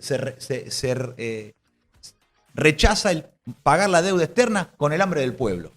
Tiene un bloqueo naval, vienen los franceses, los ingleses, le bombardean el puerto, intervienen los argentinos. Dicen, ninguna nación tiene el derecho de cobrarse una deuda por la fuerza. ¿Por qué? Porque jurídicamente sería absurdo, dado que las naciones poderosas económicamente tratarían de endeudar a las que son más débiles económicamente para luego cobrársela tomándole el territorio. Brillante los argentinos en el mundo. Vencen al derecho contractual del inglés bajo el derecho de la ley natural de los argentinos. Entonces, el derecho natural derrotó al derecho positivo internacionalmente. Mira si no tenemos con qué los argentinos. Y esos hombres, Drago y Calvo, son conservadores. Pero también integran el movimiento nacional, que es lo que nosotros, los que somos justicialistas, nos tenemos que dar cuenta de esto. Nos tenemos que avispar, porque nos quieren dividir entre izquierda y derecha. La izquierda quiere dividirnos para que tomemos posición hacia la izquierda. Son una minoría. No tiene ninguna relevancia la izquierda en la Argentina. No tiene ninguna importancia. Hay que construir la mayoría. Porque la política de minoría es una política norteamericana. No es una política criolla. Nosotros somos de mayoría. Nosotros no creemos en los derechos humanos. Nosotros creemos en los derechos de los pueblos. Es otra cosa. No es lo mismo, es otra cosa. Entonces, en este aspecto, creo que la unidad nacional tiene que darse desde abajo con el pueblo, a través de las organizaciones libres, porque hay que recuperar en el peronismo la idea de la comunidad organizada, que se puede ver de dos maneras. La comunidad organizada es un sistema de organización social a alcanzar, ¿no? Una forma de organización social a alcanzar. Porque el pueblo suelto, atomizado, dividido, no es pueblo, es masa. Pero el pueblo organizado en organizaciones libres, como los sindicatos, la más importante. Porque la única clase de hombre que nosotros reconocemos Son los que trabajan. Entonces el sindicato está a tope. Pero también están los clubes, las sociedades de fomento, las asociaciones de técnicos y profesionales, como yo pertenezco a la Asociación de Técnicos y Profesionales de La Matanza, que bueno, hoy 17 de octubre estamos realizando a las 18:30 horas frente a la Plaza de San Justo, en la calle Justo Villegas, el acto por lealtad a Perón y al modelo argentino, y todas las organizaciones que el pueblo se dé. Bueno, ¿eso qué hace? Son fuerzas que no son el Estado, pero son concurrentes al Estado. Cada uno en la especificidad de su tema. Y al mismo tiempo, la comunidad organizada es un dispositivo de poder del pueblo. Porque solo hay soberanía nacional si hay soberanía popular. Y la soberanía popular se determina en el vínculo de argentino con argentino. Si hay un vínculo de justicia entre nosotros y respeto, quiere decir que estamos unidos como argentinos. Es nuestra forma de amor. Y de esa manera el pueblo delega en los conductores el poder, pero el poder le pertenece al pueblo. Porque el poder emana de Dios, se deposita en el pueblo y es el pueblo el que lo delega, pero lo puede recuperar. En la crisis de representación, que en realidad es ruptura de la representación, ahora lo que viene es la revuelta. Es la rebelión. Vamos hacia la rebelión. Vamos a una nueva insubordinación fundante de los argentinos. Y con Cristina, ¿cómo la ves, digo, ahora que quiere ser presidenta del Partido Justicialista? Y te diría que para la militancia, para todos nosotros, creemos que en la cosmovisión nacional, por ahí no en el peronismo, porque el peronismo es mucho más amplio, pero en la cosmovisión nacionalista hoy, es la que más votos tiene. ¿Mm? Y los votos creemos nosotros que te legitiman. Entonces, ¿en qué lugar la pones a ella? Bueno, tiene la cantidad de votos que ella reúne y tiene las ideas que ella tiene y ha sido 2 veces presidenta de la nación, ha sido una vez vicepresidenta y ha sido senadora nacional. Entonces, a los hombres, a los varones, a las mujeres de este país, en funciones de gobierno, se los juzga a través de los actos de gobierno. Nosotros impulsamos el Estado empresario argentino, porque creemos que es el instrumento, el órgano por excelencia para alcanzar la independencia económica que de otro modo no se puede lograr. Nosotros marchamos, no solamente creemos, marchamos hacia esa movilización total del trabajo que tiene que tener a su vez una doble frontera de protección, una doble muralla nacional en el vínculo con el extranjero, porque la comunidad organizada es el proyecto de los argentinos y la tercera posición es la relación con el mundo. Bueno, ¿cuál es la tercera posición para nosotros? La nacionalización del comercio exterior a través de un IAPI del siglo XXI y su marina mercante. Y la nacionalización de la banca. Porque nosotros no podemos estar trabajando y mientras tanto la banca extranjera a través de la reserva fraccionaria, porque vos deposites 100, va a guardar 10, va a prestar 90 y crear dinero artificialmente. Porque después la inflación, nadie explica cómo funciona y por qué hay inflación y qué significa, cómo es la devaluación. Y es porque están creando dinero a través del multiplicador de dinero que se llama reserva fraccionaria. Es elemental. No es que es una forma muy secreta y un rito iniciático de la masonería para robar. Está a la vista de todos. Se roba así, con la reserva fraccionaria. Entonces, hay que cortarla con esa. Porque eso es usura. Y los que somos cristianos no tenemos permitido la usura. El comercio es lícito, mas la usura no. Es un pecado grave la usura. Y de la usura no se puede ser usurero, pero tampoco no tenemos permitido ser partícipes de la usura. De la usura no se puede ser, pero tampoco se puede ser partícipe. Entonces no nos pueden obligar a nosotros a vivir en una sociedad bancarizada. Entonces, en este sentido, hay determinaciones que evidentemente en la conducción de gobierno no se han llevado adelante y para nosotros son irrenunciables. Nosotros no creemos en el mal menor y creemos que hay que abandonar para siempre el mal menor, porque el mal menor está basado en una política de temor, de terror, en una idea de temor y temblor que produce el estado de desesperación, que es el estado de muerte del alma, pero al alma ser infinita e inmortal no se la puede matar. Entonces vive en un estado de tortura. ¿Cómo se sale del estado de desesperación? Mediante un salto de fe. ¿Cómo salimos del mal menor en la Argentina? Mediante un salto de fe. Ese salto de fe para nosotros significa perder todo temor, vencer el temor, y que todos los criollos, los nacionales, los justicialistas, los que aman esta patria, abandonen las conducciones políticas que nos han llevado a esta decadencia estos últimos 50 años y nos unamos en un movimiento de liberación nacional de argentinos que alcance el pleno empleo en 4 años, pero que vuelva a restaurar el orden de la comunidad organizada con sus factores concurrentes, que es la idea de poder que Perón aporta en la historia de los argentinos, pero que viene del fondo del tiempo, porque el comunitarismo argentino no es un invento de Perón, es una fuerza espiritual del pueblo.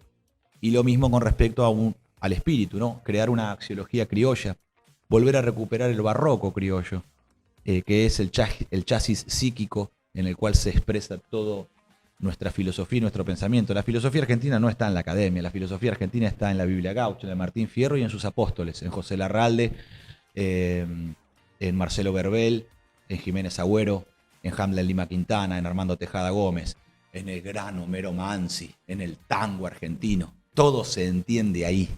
Y esa es toda la filosofía que nosotros necesitamos para tener una brújula existencial con la cual los argentinos marchar en verdad, en belleza y en bondad. ¿Sabes por qué te pregunto lo de Cristina? Porque tenés interpretación del pasado, tenés épica, tenés programa, propusiste hacerlo con todos los argentinos que acompañen esta idea, y ahora se viene la estrategia política de cara a las elecciones.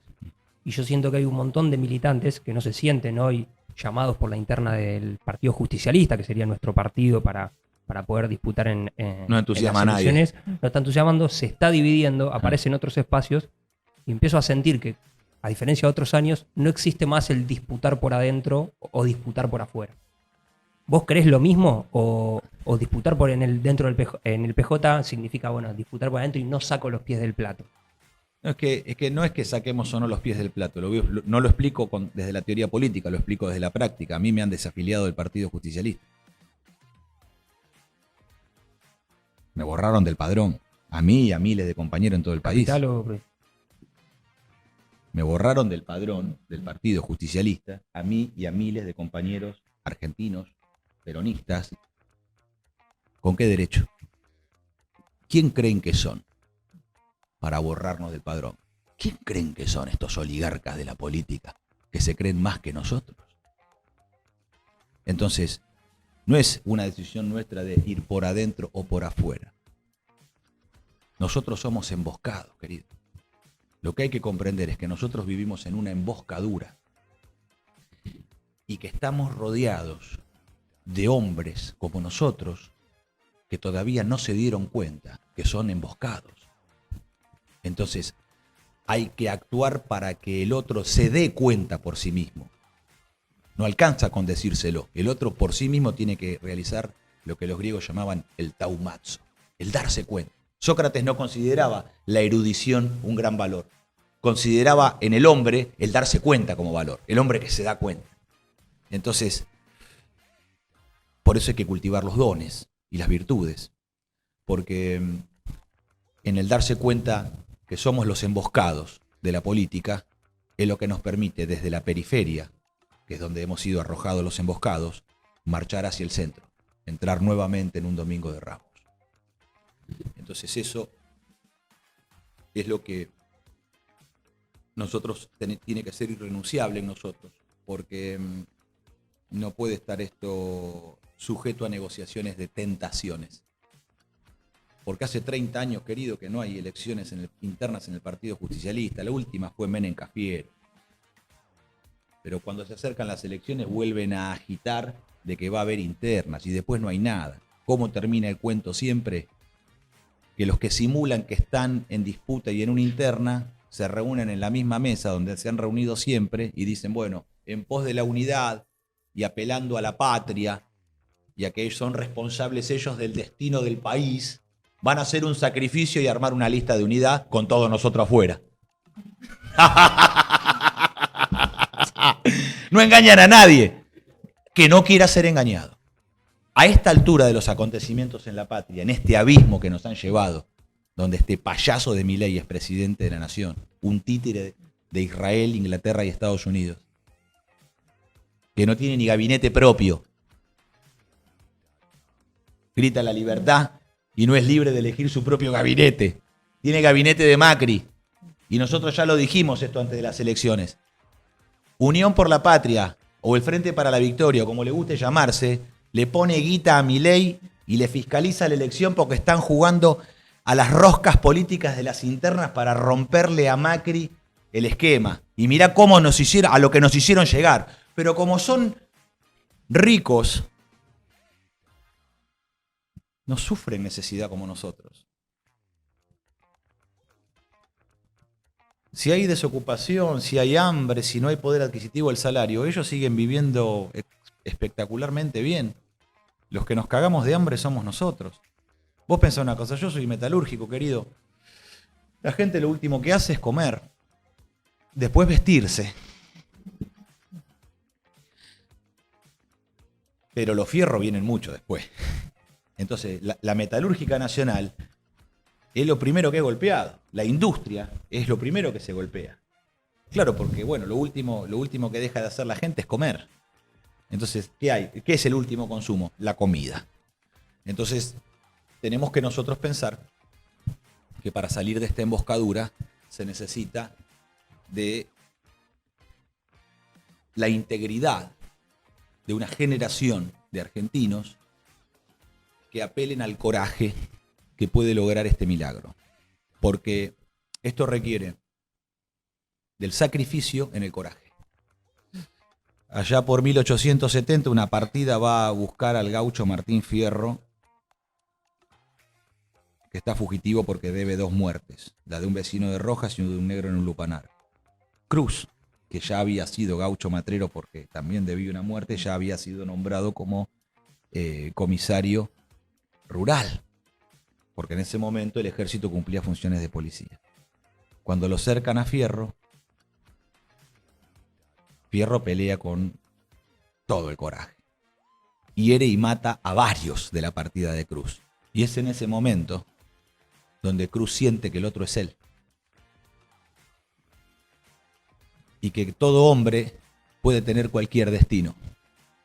Pero lo importante es seguir el propio. Porque hay un momento de la vida en el cual uno marcha al encuentro con uno mismo. Y es así donde se provoca el milagro. A partir del signo del coraje que Fierro da, que es su llamado. Y Cruz responde. Cruz no consiente el delito que se mate así un valiente. Y se pone a pelear espalda con el desertor Martín Fierro. Es allí donde se obra el mayor milagro fundacional de esta patria, que es la amistad en el coraje. Y espalda con espalda, si nosotros somos los Fierros, los Cruz van a venir. Martín, muchas gracias por estar hoy acá con nosotros. Como decíamos al comienzo, creemos que es necesario que se den este tipo de encuentros, de diálogos para construir y reforzar un sentir nacional que sin duda existe, pero que hay que seguir trabajándolo, hay que generar espacios también para que nos podamos encontrar y romper con esa lógica que nos lleva a mirar nuestro ombligo para volver a pensar en una comunidad organizada. En comunidad. Bueno, muchas gracias. Nos queda pendiente para el próximo encuentro aquí en el club Sí. hablar del Consejo de Conducción Superior de Gobierno, donde vamos a integrar al presidente de la Nación como comandante en jefe de Fuerzas Armadas, el Estado Mayor Conjunto, el jefe del Ejército, de la Armada y Fuerza Aérea, los sindicatos a través de la Confederación General del Trabajo, los empresarios nacionales, no Cargill ni Bungibor, no, los nacionales, los artistas, los filósofos y los deportistas, las organizaciones libres del pueblo, integradas en un Consejo Superior de Conducción de Gobierno, donde se sientan en una misma mesa con el presidente de la Nación, para que la comunidad organizada tenga a través de las organizaciones libres una democracia directa, orgánica, del pueblo y constituyente, porque el pueblo dicta la ley para que los representantes de las organizaciones libres lleven adelante la conducción de gobierno. Si te parece bien, antes de fin de año volvés. Pero claro. Ya tenemos punto de partida entonces. Muchas gracias, Martín. Gracias a ustedes. Martina Yerbe en Paritarias Libres. Paritarias Libres.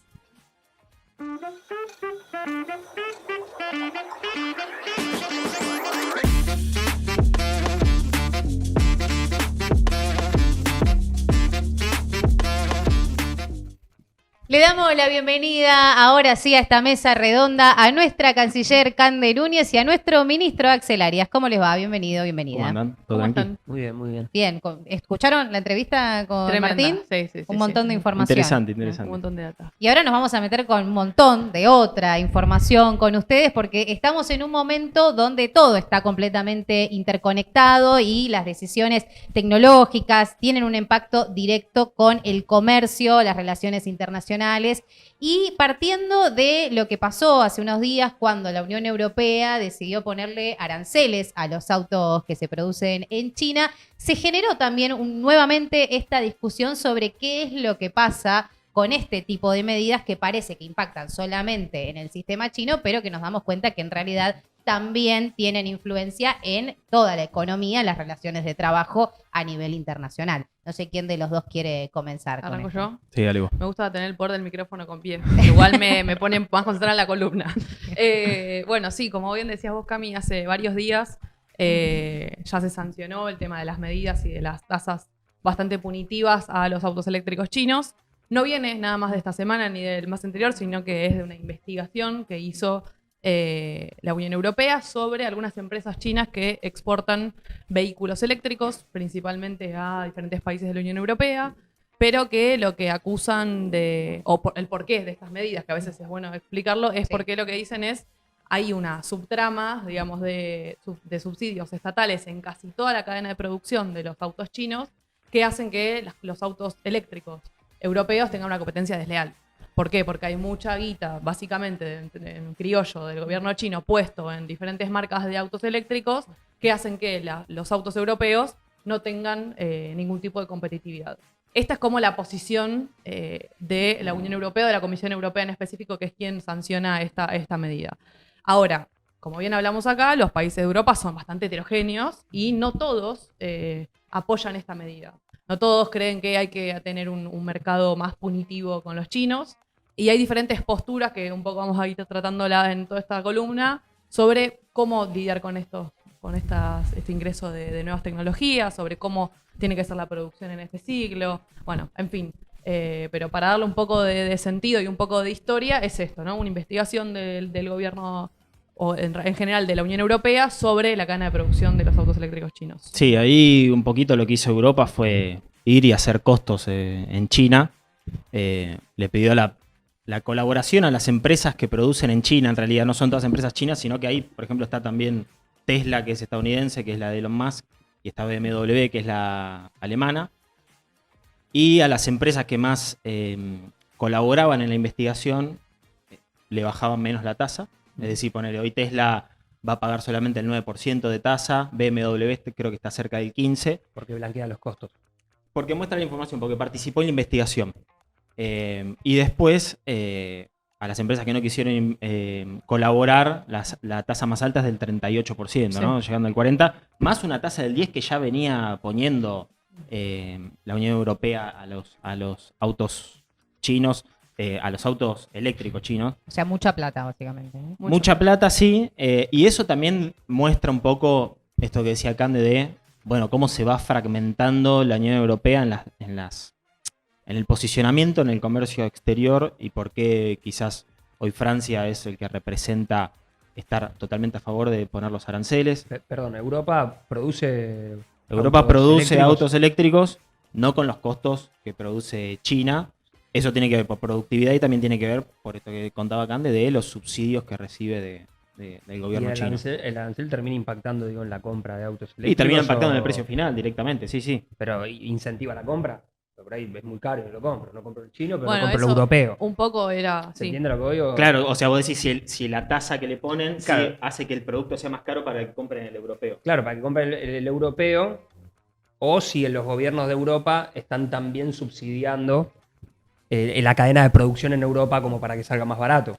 A ver, yo creo que en Europa también debe haber algunos incentivos a producir esos autos, no los que produce China, no lo que da China. China, o sea, una cosa es darle un subsidio directamente a la producción, pero China lo que hacía era no solamente subsidiar la producción en todas las etapas de la producción, sino también te dejo un terreno donde vas a poner la fábrica más barato, Ah, sí, te doy sí. bonos verdes, digo, había todo un entramado de subsidios que eso básicamente se llama dumping, es decir, vos vas a vender el producto por abajo de los costos. Eso es lo que hacía el gobierno chino, que se venda el producto por debajo de los costos. Igual ahí te interrumpo, pero también pensamos que yo apenas me empecé a interiorizar con toda la información hace algunos meses sobre esto de los autos chinos y demás, y decís, bueno, naturalmente quien debería estar en contra de el ingreso de autos chinos baratos o de productos que se fabrican en China con bajo costo son países productores como Alemania, ¿no?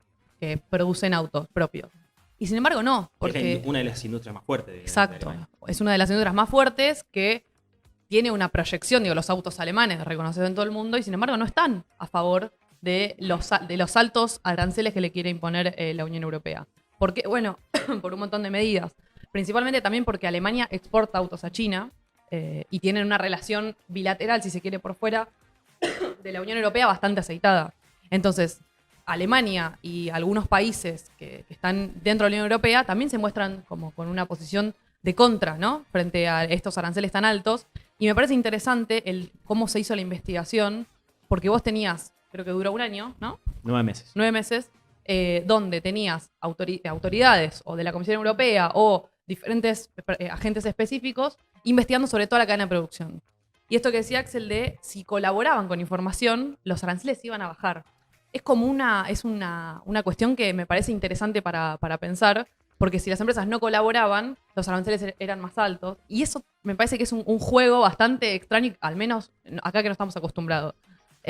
Francia es uno de los detractores, como también del acuerdo con el Mercosur y la Unión Europea, y estamos viendo una especie de proteccionismo bastante exacerbado, si se quiere.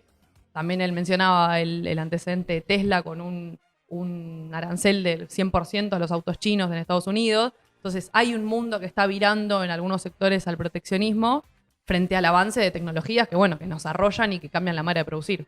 Sí, ahí quizás esto de Europa no es que un día si bien los autos eléctricos chinos están ganando tasa de mercado muy rápido en Europa, no es solo por eso, sino que viene desde atrás y viene de lo que decía Cande de Estados Unidos poniéndole un arancel del 100% a los autos chinos que vayan a Estados Unidos, que se exporten a Estados Unidos. Entonces Europa agarra y dice, che, todo bien Estados Unidos, tenemos una relación comercial Europa-Estados Unidos aceitada, pero si vos le pones arancel a los autos chinos, me van a venir acá.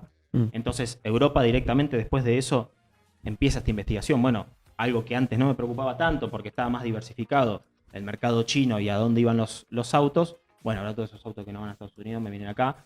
Y también es interesante lo de Tesla, ¿no? Porque cuando en un principio Elon Musk dice yo estoy a favor de los aranceles a China, después cuando le van a grabar a él su producción, que él tiene una producción en China, dice, bueno, ahora no, ahora estoy en contra porque eso me varía los precios, ya hace una distorsión de mercado. Entonces es interesante también cómo las decisiones económicas de cada país también generan reacción y contrarreacción y va moviendo. Digo, esto que hablamos en la primera columna que hicimos de la Unión Europea y cómo van naciendo los nacionalismos y los proteccionismos, no es solamente una tendencia ideológica, sino que también es una reacción de las decisiones de los países al contexto económico. Es decir, esto de que los países empiecen a ser más proteccionistas y empiezan a tratar de producir en sus países o cerca de sus países, no salió un repollo, sino que también es producto de todos los problemas que hubo en la logística internacional después de la pandemia, cuando quizás la producción estaba más globalizada, estaba más deslocalizada, y con la pandemia se empieza a cortar la logística internacional, y esos costos de que se corte el comercio internacional son mucho más altos que ir a un mercado donde quizás haya menos derechos laborales y le tengan que pagar un trabajo esclavo 2 pesos. Entonces digo, bueno, prefiero tener un costo más alto, un costo laboral más alto, pero producir cerca de mi mercado, cerca del punto de venta, pero no lidiar con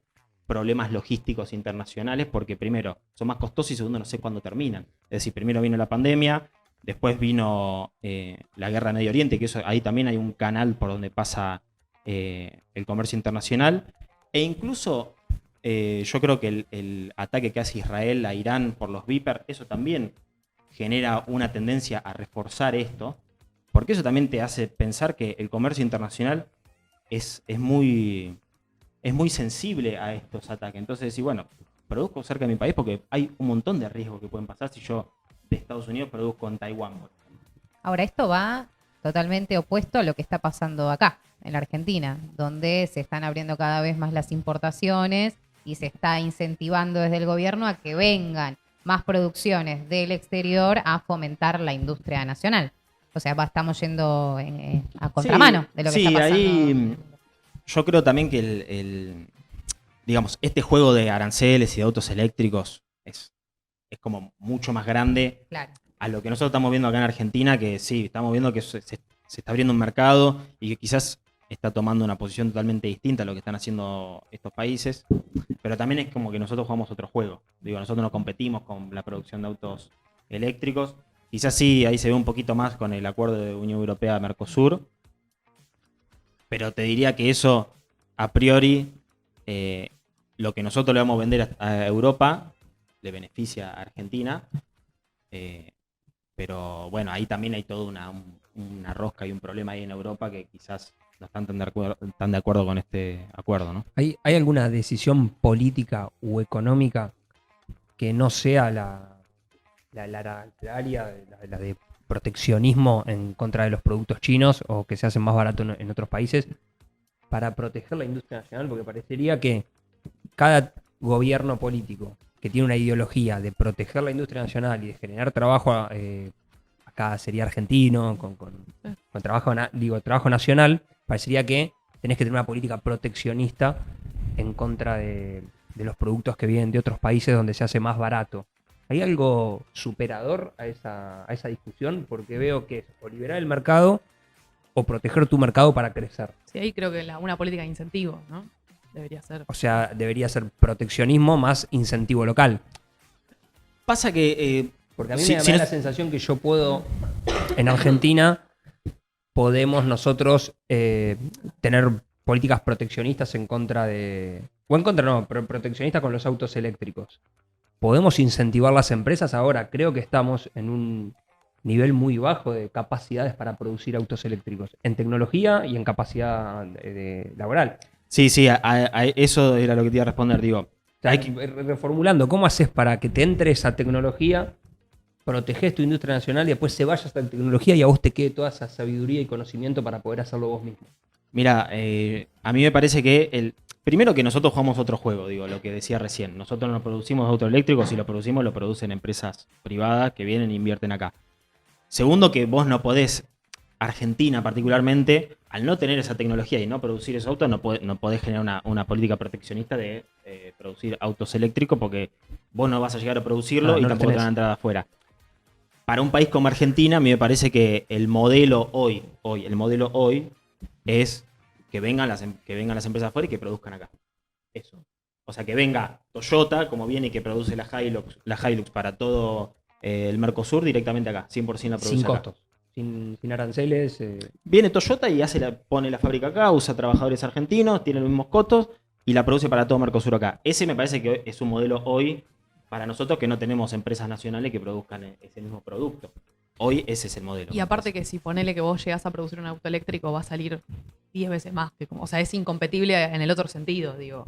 Vas a tener un auto eléctrico argentino que valga 15 veces más que un auto importado.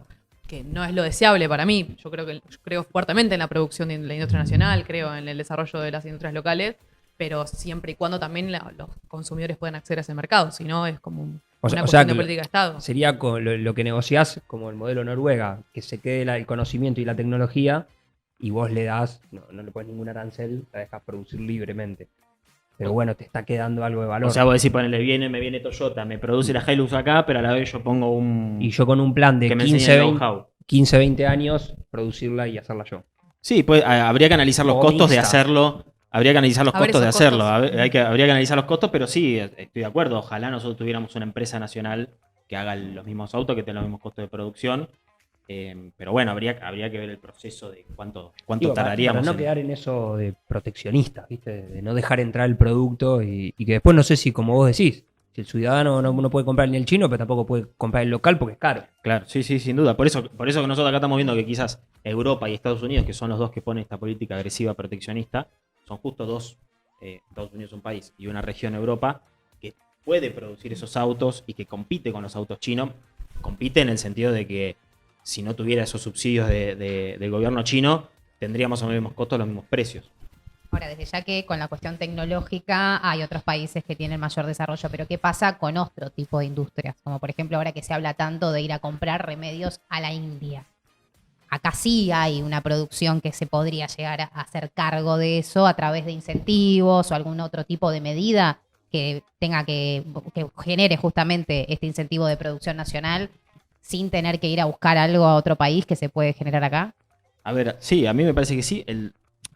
Plantémoslo en los términos que lo plantea el gobierno, que es, bueno, acá en Argentina, con la producción argentina, te sale más o menos un 30 o un 40% más caro.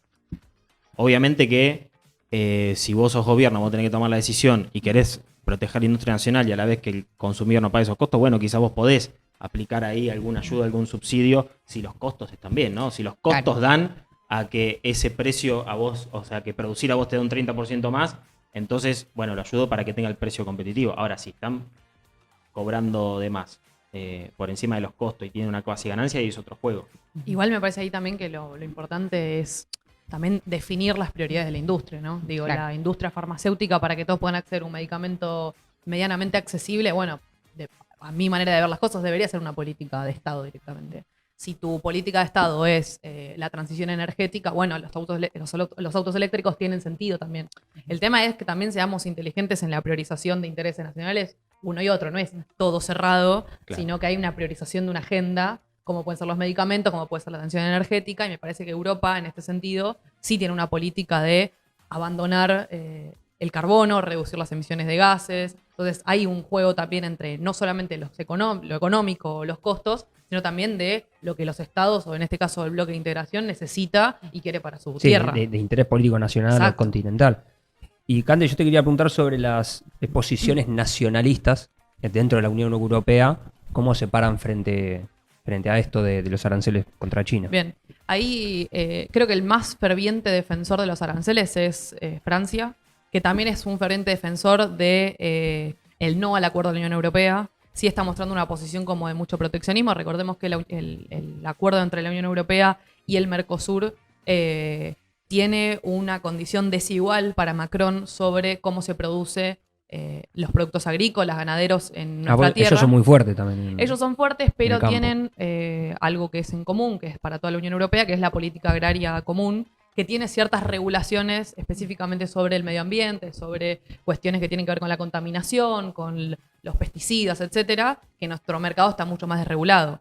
Entonces, Macron lo que acusa es, che, si vos me traes soja transgénica a competir contra productos que están en desigual condiciones, porque los productores locales les sale Me gusta que Francia le tenga miedo a nuestros productos. Es soja, Yo bueno, le tendría miedo al campo argentino pero siempre. viste como- Claro. Siempre, con la Pero pampa también de lo que húmeda. se quejan es Imagínate que si pasaría en autos, tanques, Sí, potencia. Estaríamos con todos los quilombos. computadoras. pero también pasa con la mano de obra. Sí. Porque acá la mano de obra es mucho más barata, hay mucha Precarizada. informalidad, Claro. pero el acuerdo del Mercosur y Unión Europea contemplaba esas cuestiones, es decir, que usen ciertos productos para fumigar, que la mano de obra tenía que estar más o menos toda la Sí. misma cuestión para tener los mismos costos también de producción. Sí, pero creo que igual hay una desigualdad, me parece. Macron claramente la ve en ese sentido. Y me parece que también hay posiciones como esto, como lo que hablábamos de Olaf Scholz en Alemania, que me había traído un textual, pero ahora lo tendré que buscar, pero dice como algo así como el proteccionismo lo único que hace es daño.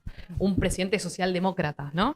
Hablando del proteccionismo y el daño, cosa que es contraintuitivo, al menos para mí, pensarlo. Digo, un socialdemócrata, sí, al menos yo lo que tengo en la cabeza es tender a la defensa del neutro nacional y tal, y Olaf Scholz va en el sentido contrario.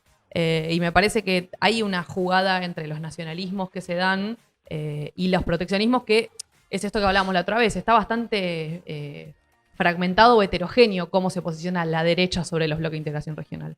Sí me parece que el regionalismo está teniendo mucho peso, los bloques de integración entienden que la única manera de salir en estas crisis globales que hay, con guerras mediantes, con pandemia, con cualquier cosa que se pueda venir, es con bloques de integración regional como la Unión Europea, como el Mercosur, pero sí que cuesta esta unificación de criterios hacia adentro por la heterogeneidad de países, economías, maneras de producir, Sí, etc. ahí agrego algo que Mario Draghi, que era el presidente del Banco Central en 2012, que fue el que estabilizó la crisis del euro, que hablamos en el programa anterior, la columna anterior de la Unión Europea, planteaba cuáles eran los problemas de la Unión Europea en estos tiempos, y uno de los principales era la competitividad en materia prima, Unión Europea-Mercosur, y tecnología, aranceles con China. Entonces, bueno, como que este contexto económico también se está viendo de que Europa está ahí medio tambaleando, y por eso también la fragmentación de las decisiones de los países. Sí, además es un continente súper permeable, ¿no? A cualquier tipo de innovación tecnológica, a los cambios en la producción. Es un continente que exporta, que tiene mucho flujo comercial, y eso también lo hace muy permeable a cualquier modificación, a cualquier guerra, a cualquier pandemia, lo que sea. Y decisiones de otros países. Y decisiones de como otros Estados Unidos. países. Bueno, justamente sobre eso también quería que hablemos, sobre la tecnología. Vimos el otro día cómo Tesla presentó a Optimus, era, ¿no? Al robot muy similar a la película de Yo Robot, que se presenta ahora como alguien que puede llegar a estar en tu casa, ayudándote con distintas tareas y demás.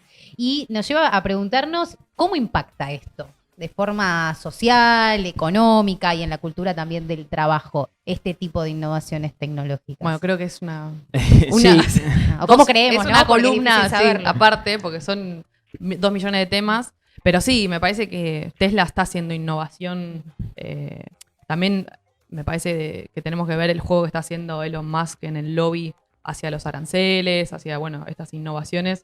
Lo del cohete no me sale... No, Sí, no. atraparon un cohete, atraparon un cohete. Atraparon un cohete, Ahí bueno, volvía. básicamente. No sé si técnicamente se atraparon un cohete, pero... Entendí. Atraparon No un sé si cohete. la palabra es Pero cohete. yo creo Si que se entiende, si ves la imagen lo van a entender. lanzan un Sí. cohete al espacio Y volvió. lo volvieron a Al mismo agarrar. lugar. Y lo No, reciclan. no es joda eso. No, es no, una- no, un reciclan. antes y un después. Sí. En los costos de ir al espacio. Estamos muy de los costos hoy. Sí. Sí, sí. Pero bueno, el robot sí, yo creo que, como dice ella, entra en este juego de la tecnología, cómo juega la tecnología en el mundo. Lo del mercado laboral quizás nos podríamos extender bastante más. Sí me parece que esto de los autos que presentó y del robot no hay que verlo con miedo, sino con algo que está y con algo Tarde. que Tesla juega y que Elon Musk juega a la geopolítica también con esto. Porque si bien no eran 100% autónomos, remotamente estaban controlando ciertas funciones, geopolíticamente es un montón, porque ahí ya prende las alarmas de todos los países y ver qué hacen con esto. Es decir, por ejemplo, a China tanto no le va a influir porque China de inteligencia artificial es el que más, en la parte industrial es el que más invierte. Entonces, bueno, va a jugar en las decisiones de todo el mundo, pero bueno, quizás sobre el mercado laboral estaría para hablar un largo rato. Y eso está bueno, por ahí podemos sumar a algún especialista, ustedes dos, que pueda venir a hablar sobre el mercado laboral, porque cuando vos ves el robot que hace tareas cotidianas, después también te imaginás en los trabajadores de Rappi, en las trabajadoras domésticas, te imaginás en un montón de trabajo que vienen haciendo los seres humanos y que se ganan la vida y que puede ser rápidamente sustituible por un robot de estos. Entonces me parece que el mercado laboral con la tecnología, el mercado laboral informal con la incursión de la tecnología es un tema que es interesante para poder debatir profundamente.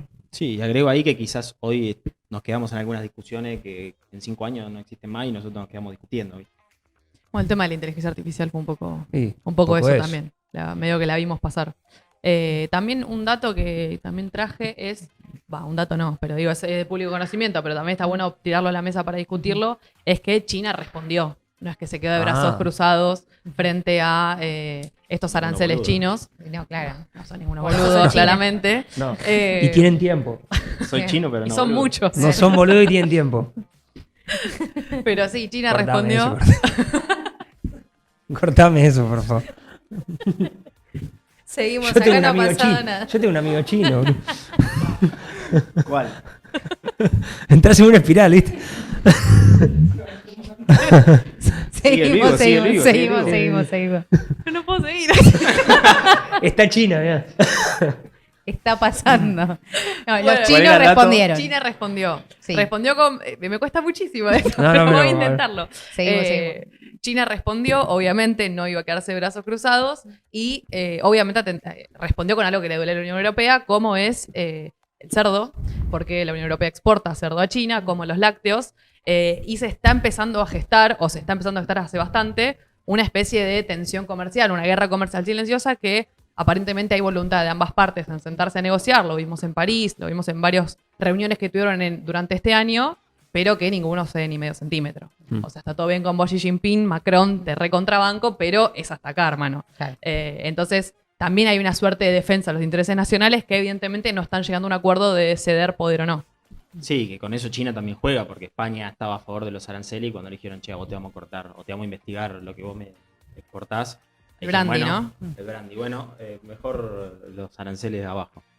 Sí, está. Encima no tienen como una necesidad de unión continental ellos. Tienen tanto territorio que Sí, son fuertes. que esa etapa quizás fue más nacional y no pasaron me imagino Latinoamérica para poder competir con un líder comerciante como China, tiene que lograr primero una unidad política del continente y lo mismo tiene que hacer Europa. Ellos parecería que no. Sí, medio a la Estados Unidos, básicamente. Sí, como Sí. Por eso dan esas discusiones también, ¿no? Porque saben que Sí, tienen espalda. Exacto, tienen espalda y también me parece que son hábiles en la respuesta. Digo, al me clavas aranceles chinos, bueno, te voy a hacer una investigación sobre la producción de cerdo o sobre la producción de lácteos que me traes a China, que también es competencia desleal, porque lo que acusaban, esto que dice Axel también, lo del brandy, lo del licor, creo que es un coñac, lo que hacían era importar productos a China, que lo que dicen los chinos es, che, vos también estás haciendo competencia desleal porque tenés una política agraria bastante subsidiada por la Unión Europea o por los estados locales, que también me ponen una competencia desleal. Entonces, Aranceles, bueno, yo te voy a responder con aranceles también. Esa guerra silenciosa, no sé si llamarla guerra, pero es una disputa fuerte, se está gestando hace bastante tiempo ya. Y Argentina por ahora no tiene ningún tipo de incidencia en eso, ¿no? No, por ahora nosotros estamos jugando un poquito. Estamos viendo qué pasa. Está viendo si Milei se junta con Lula y firman el, Claro. el Mercosur Unión Europea, pero Sí, el mercado que pierden en Europa los chinos lo van a venir a buscar acá. sí podemos comprar. Sí, sí podemos comprar. Esperemos. Pero ahora el 17 y 18 de noviembre, si no me mal no recuerdo, se espera, o esas son las intenciones, de firmar o rectificar directamente el acuerdo que casi todos los presidentes latinoamericanos, menos Luis Arce, que está ahí medio díscolo, está de acuerdo con la Unión Europea y el Mercosur. Hay diferentes posiciones sobre eso, algunas bastante a favor, que es porque creen que van a desarrollar nuestro mercado, van a poder comercializar más fluidamente con Europa, nos van a entrar divisas, etcétera, y otros dicen que es un acuerdo vampiro directamente. Porque, bueno, tiene varias trampas para nuestros países latinoamericanos. Así que se espera o no que Milei se encuentre con Lula en Río de Janeiro. Otra incógnita más. Otra incógnita más. Es así como la reunión que no sabemos si sucedió o no. Bueno, no sabemos si se van a cruzar porque recuerden que se vienen evitando el 10 de diciembre Lula y Milei. Así que, bueno, esa es la definición que queda pendiente. Seguiremos el minuto a minuto, entonces. Seguiremos. Así es. Gracias, chicos. Nos vemos. la próxima.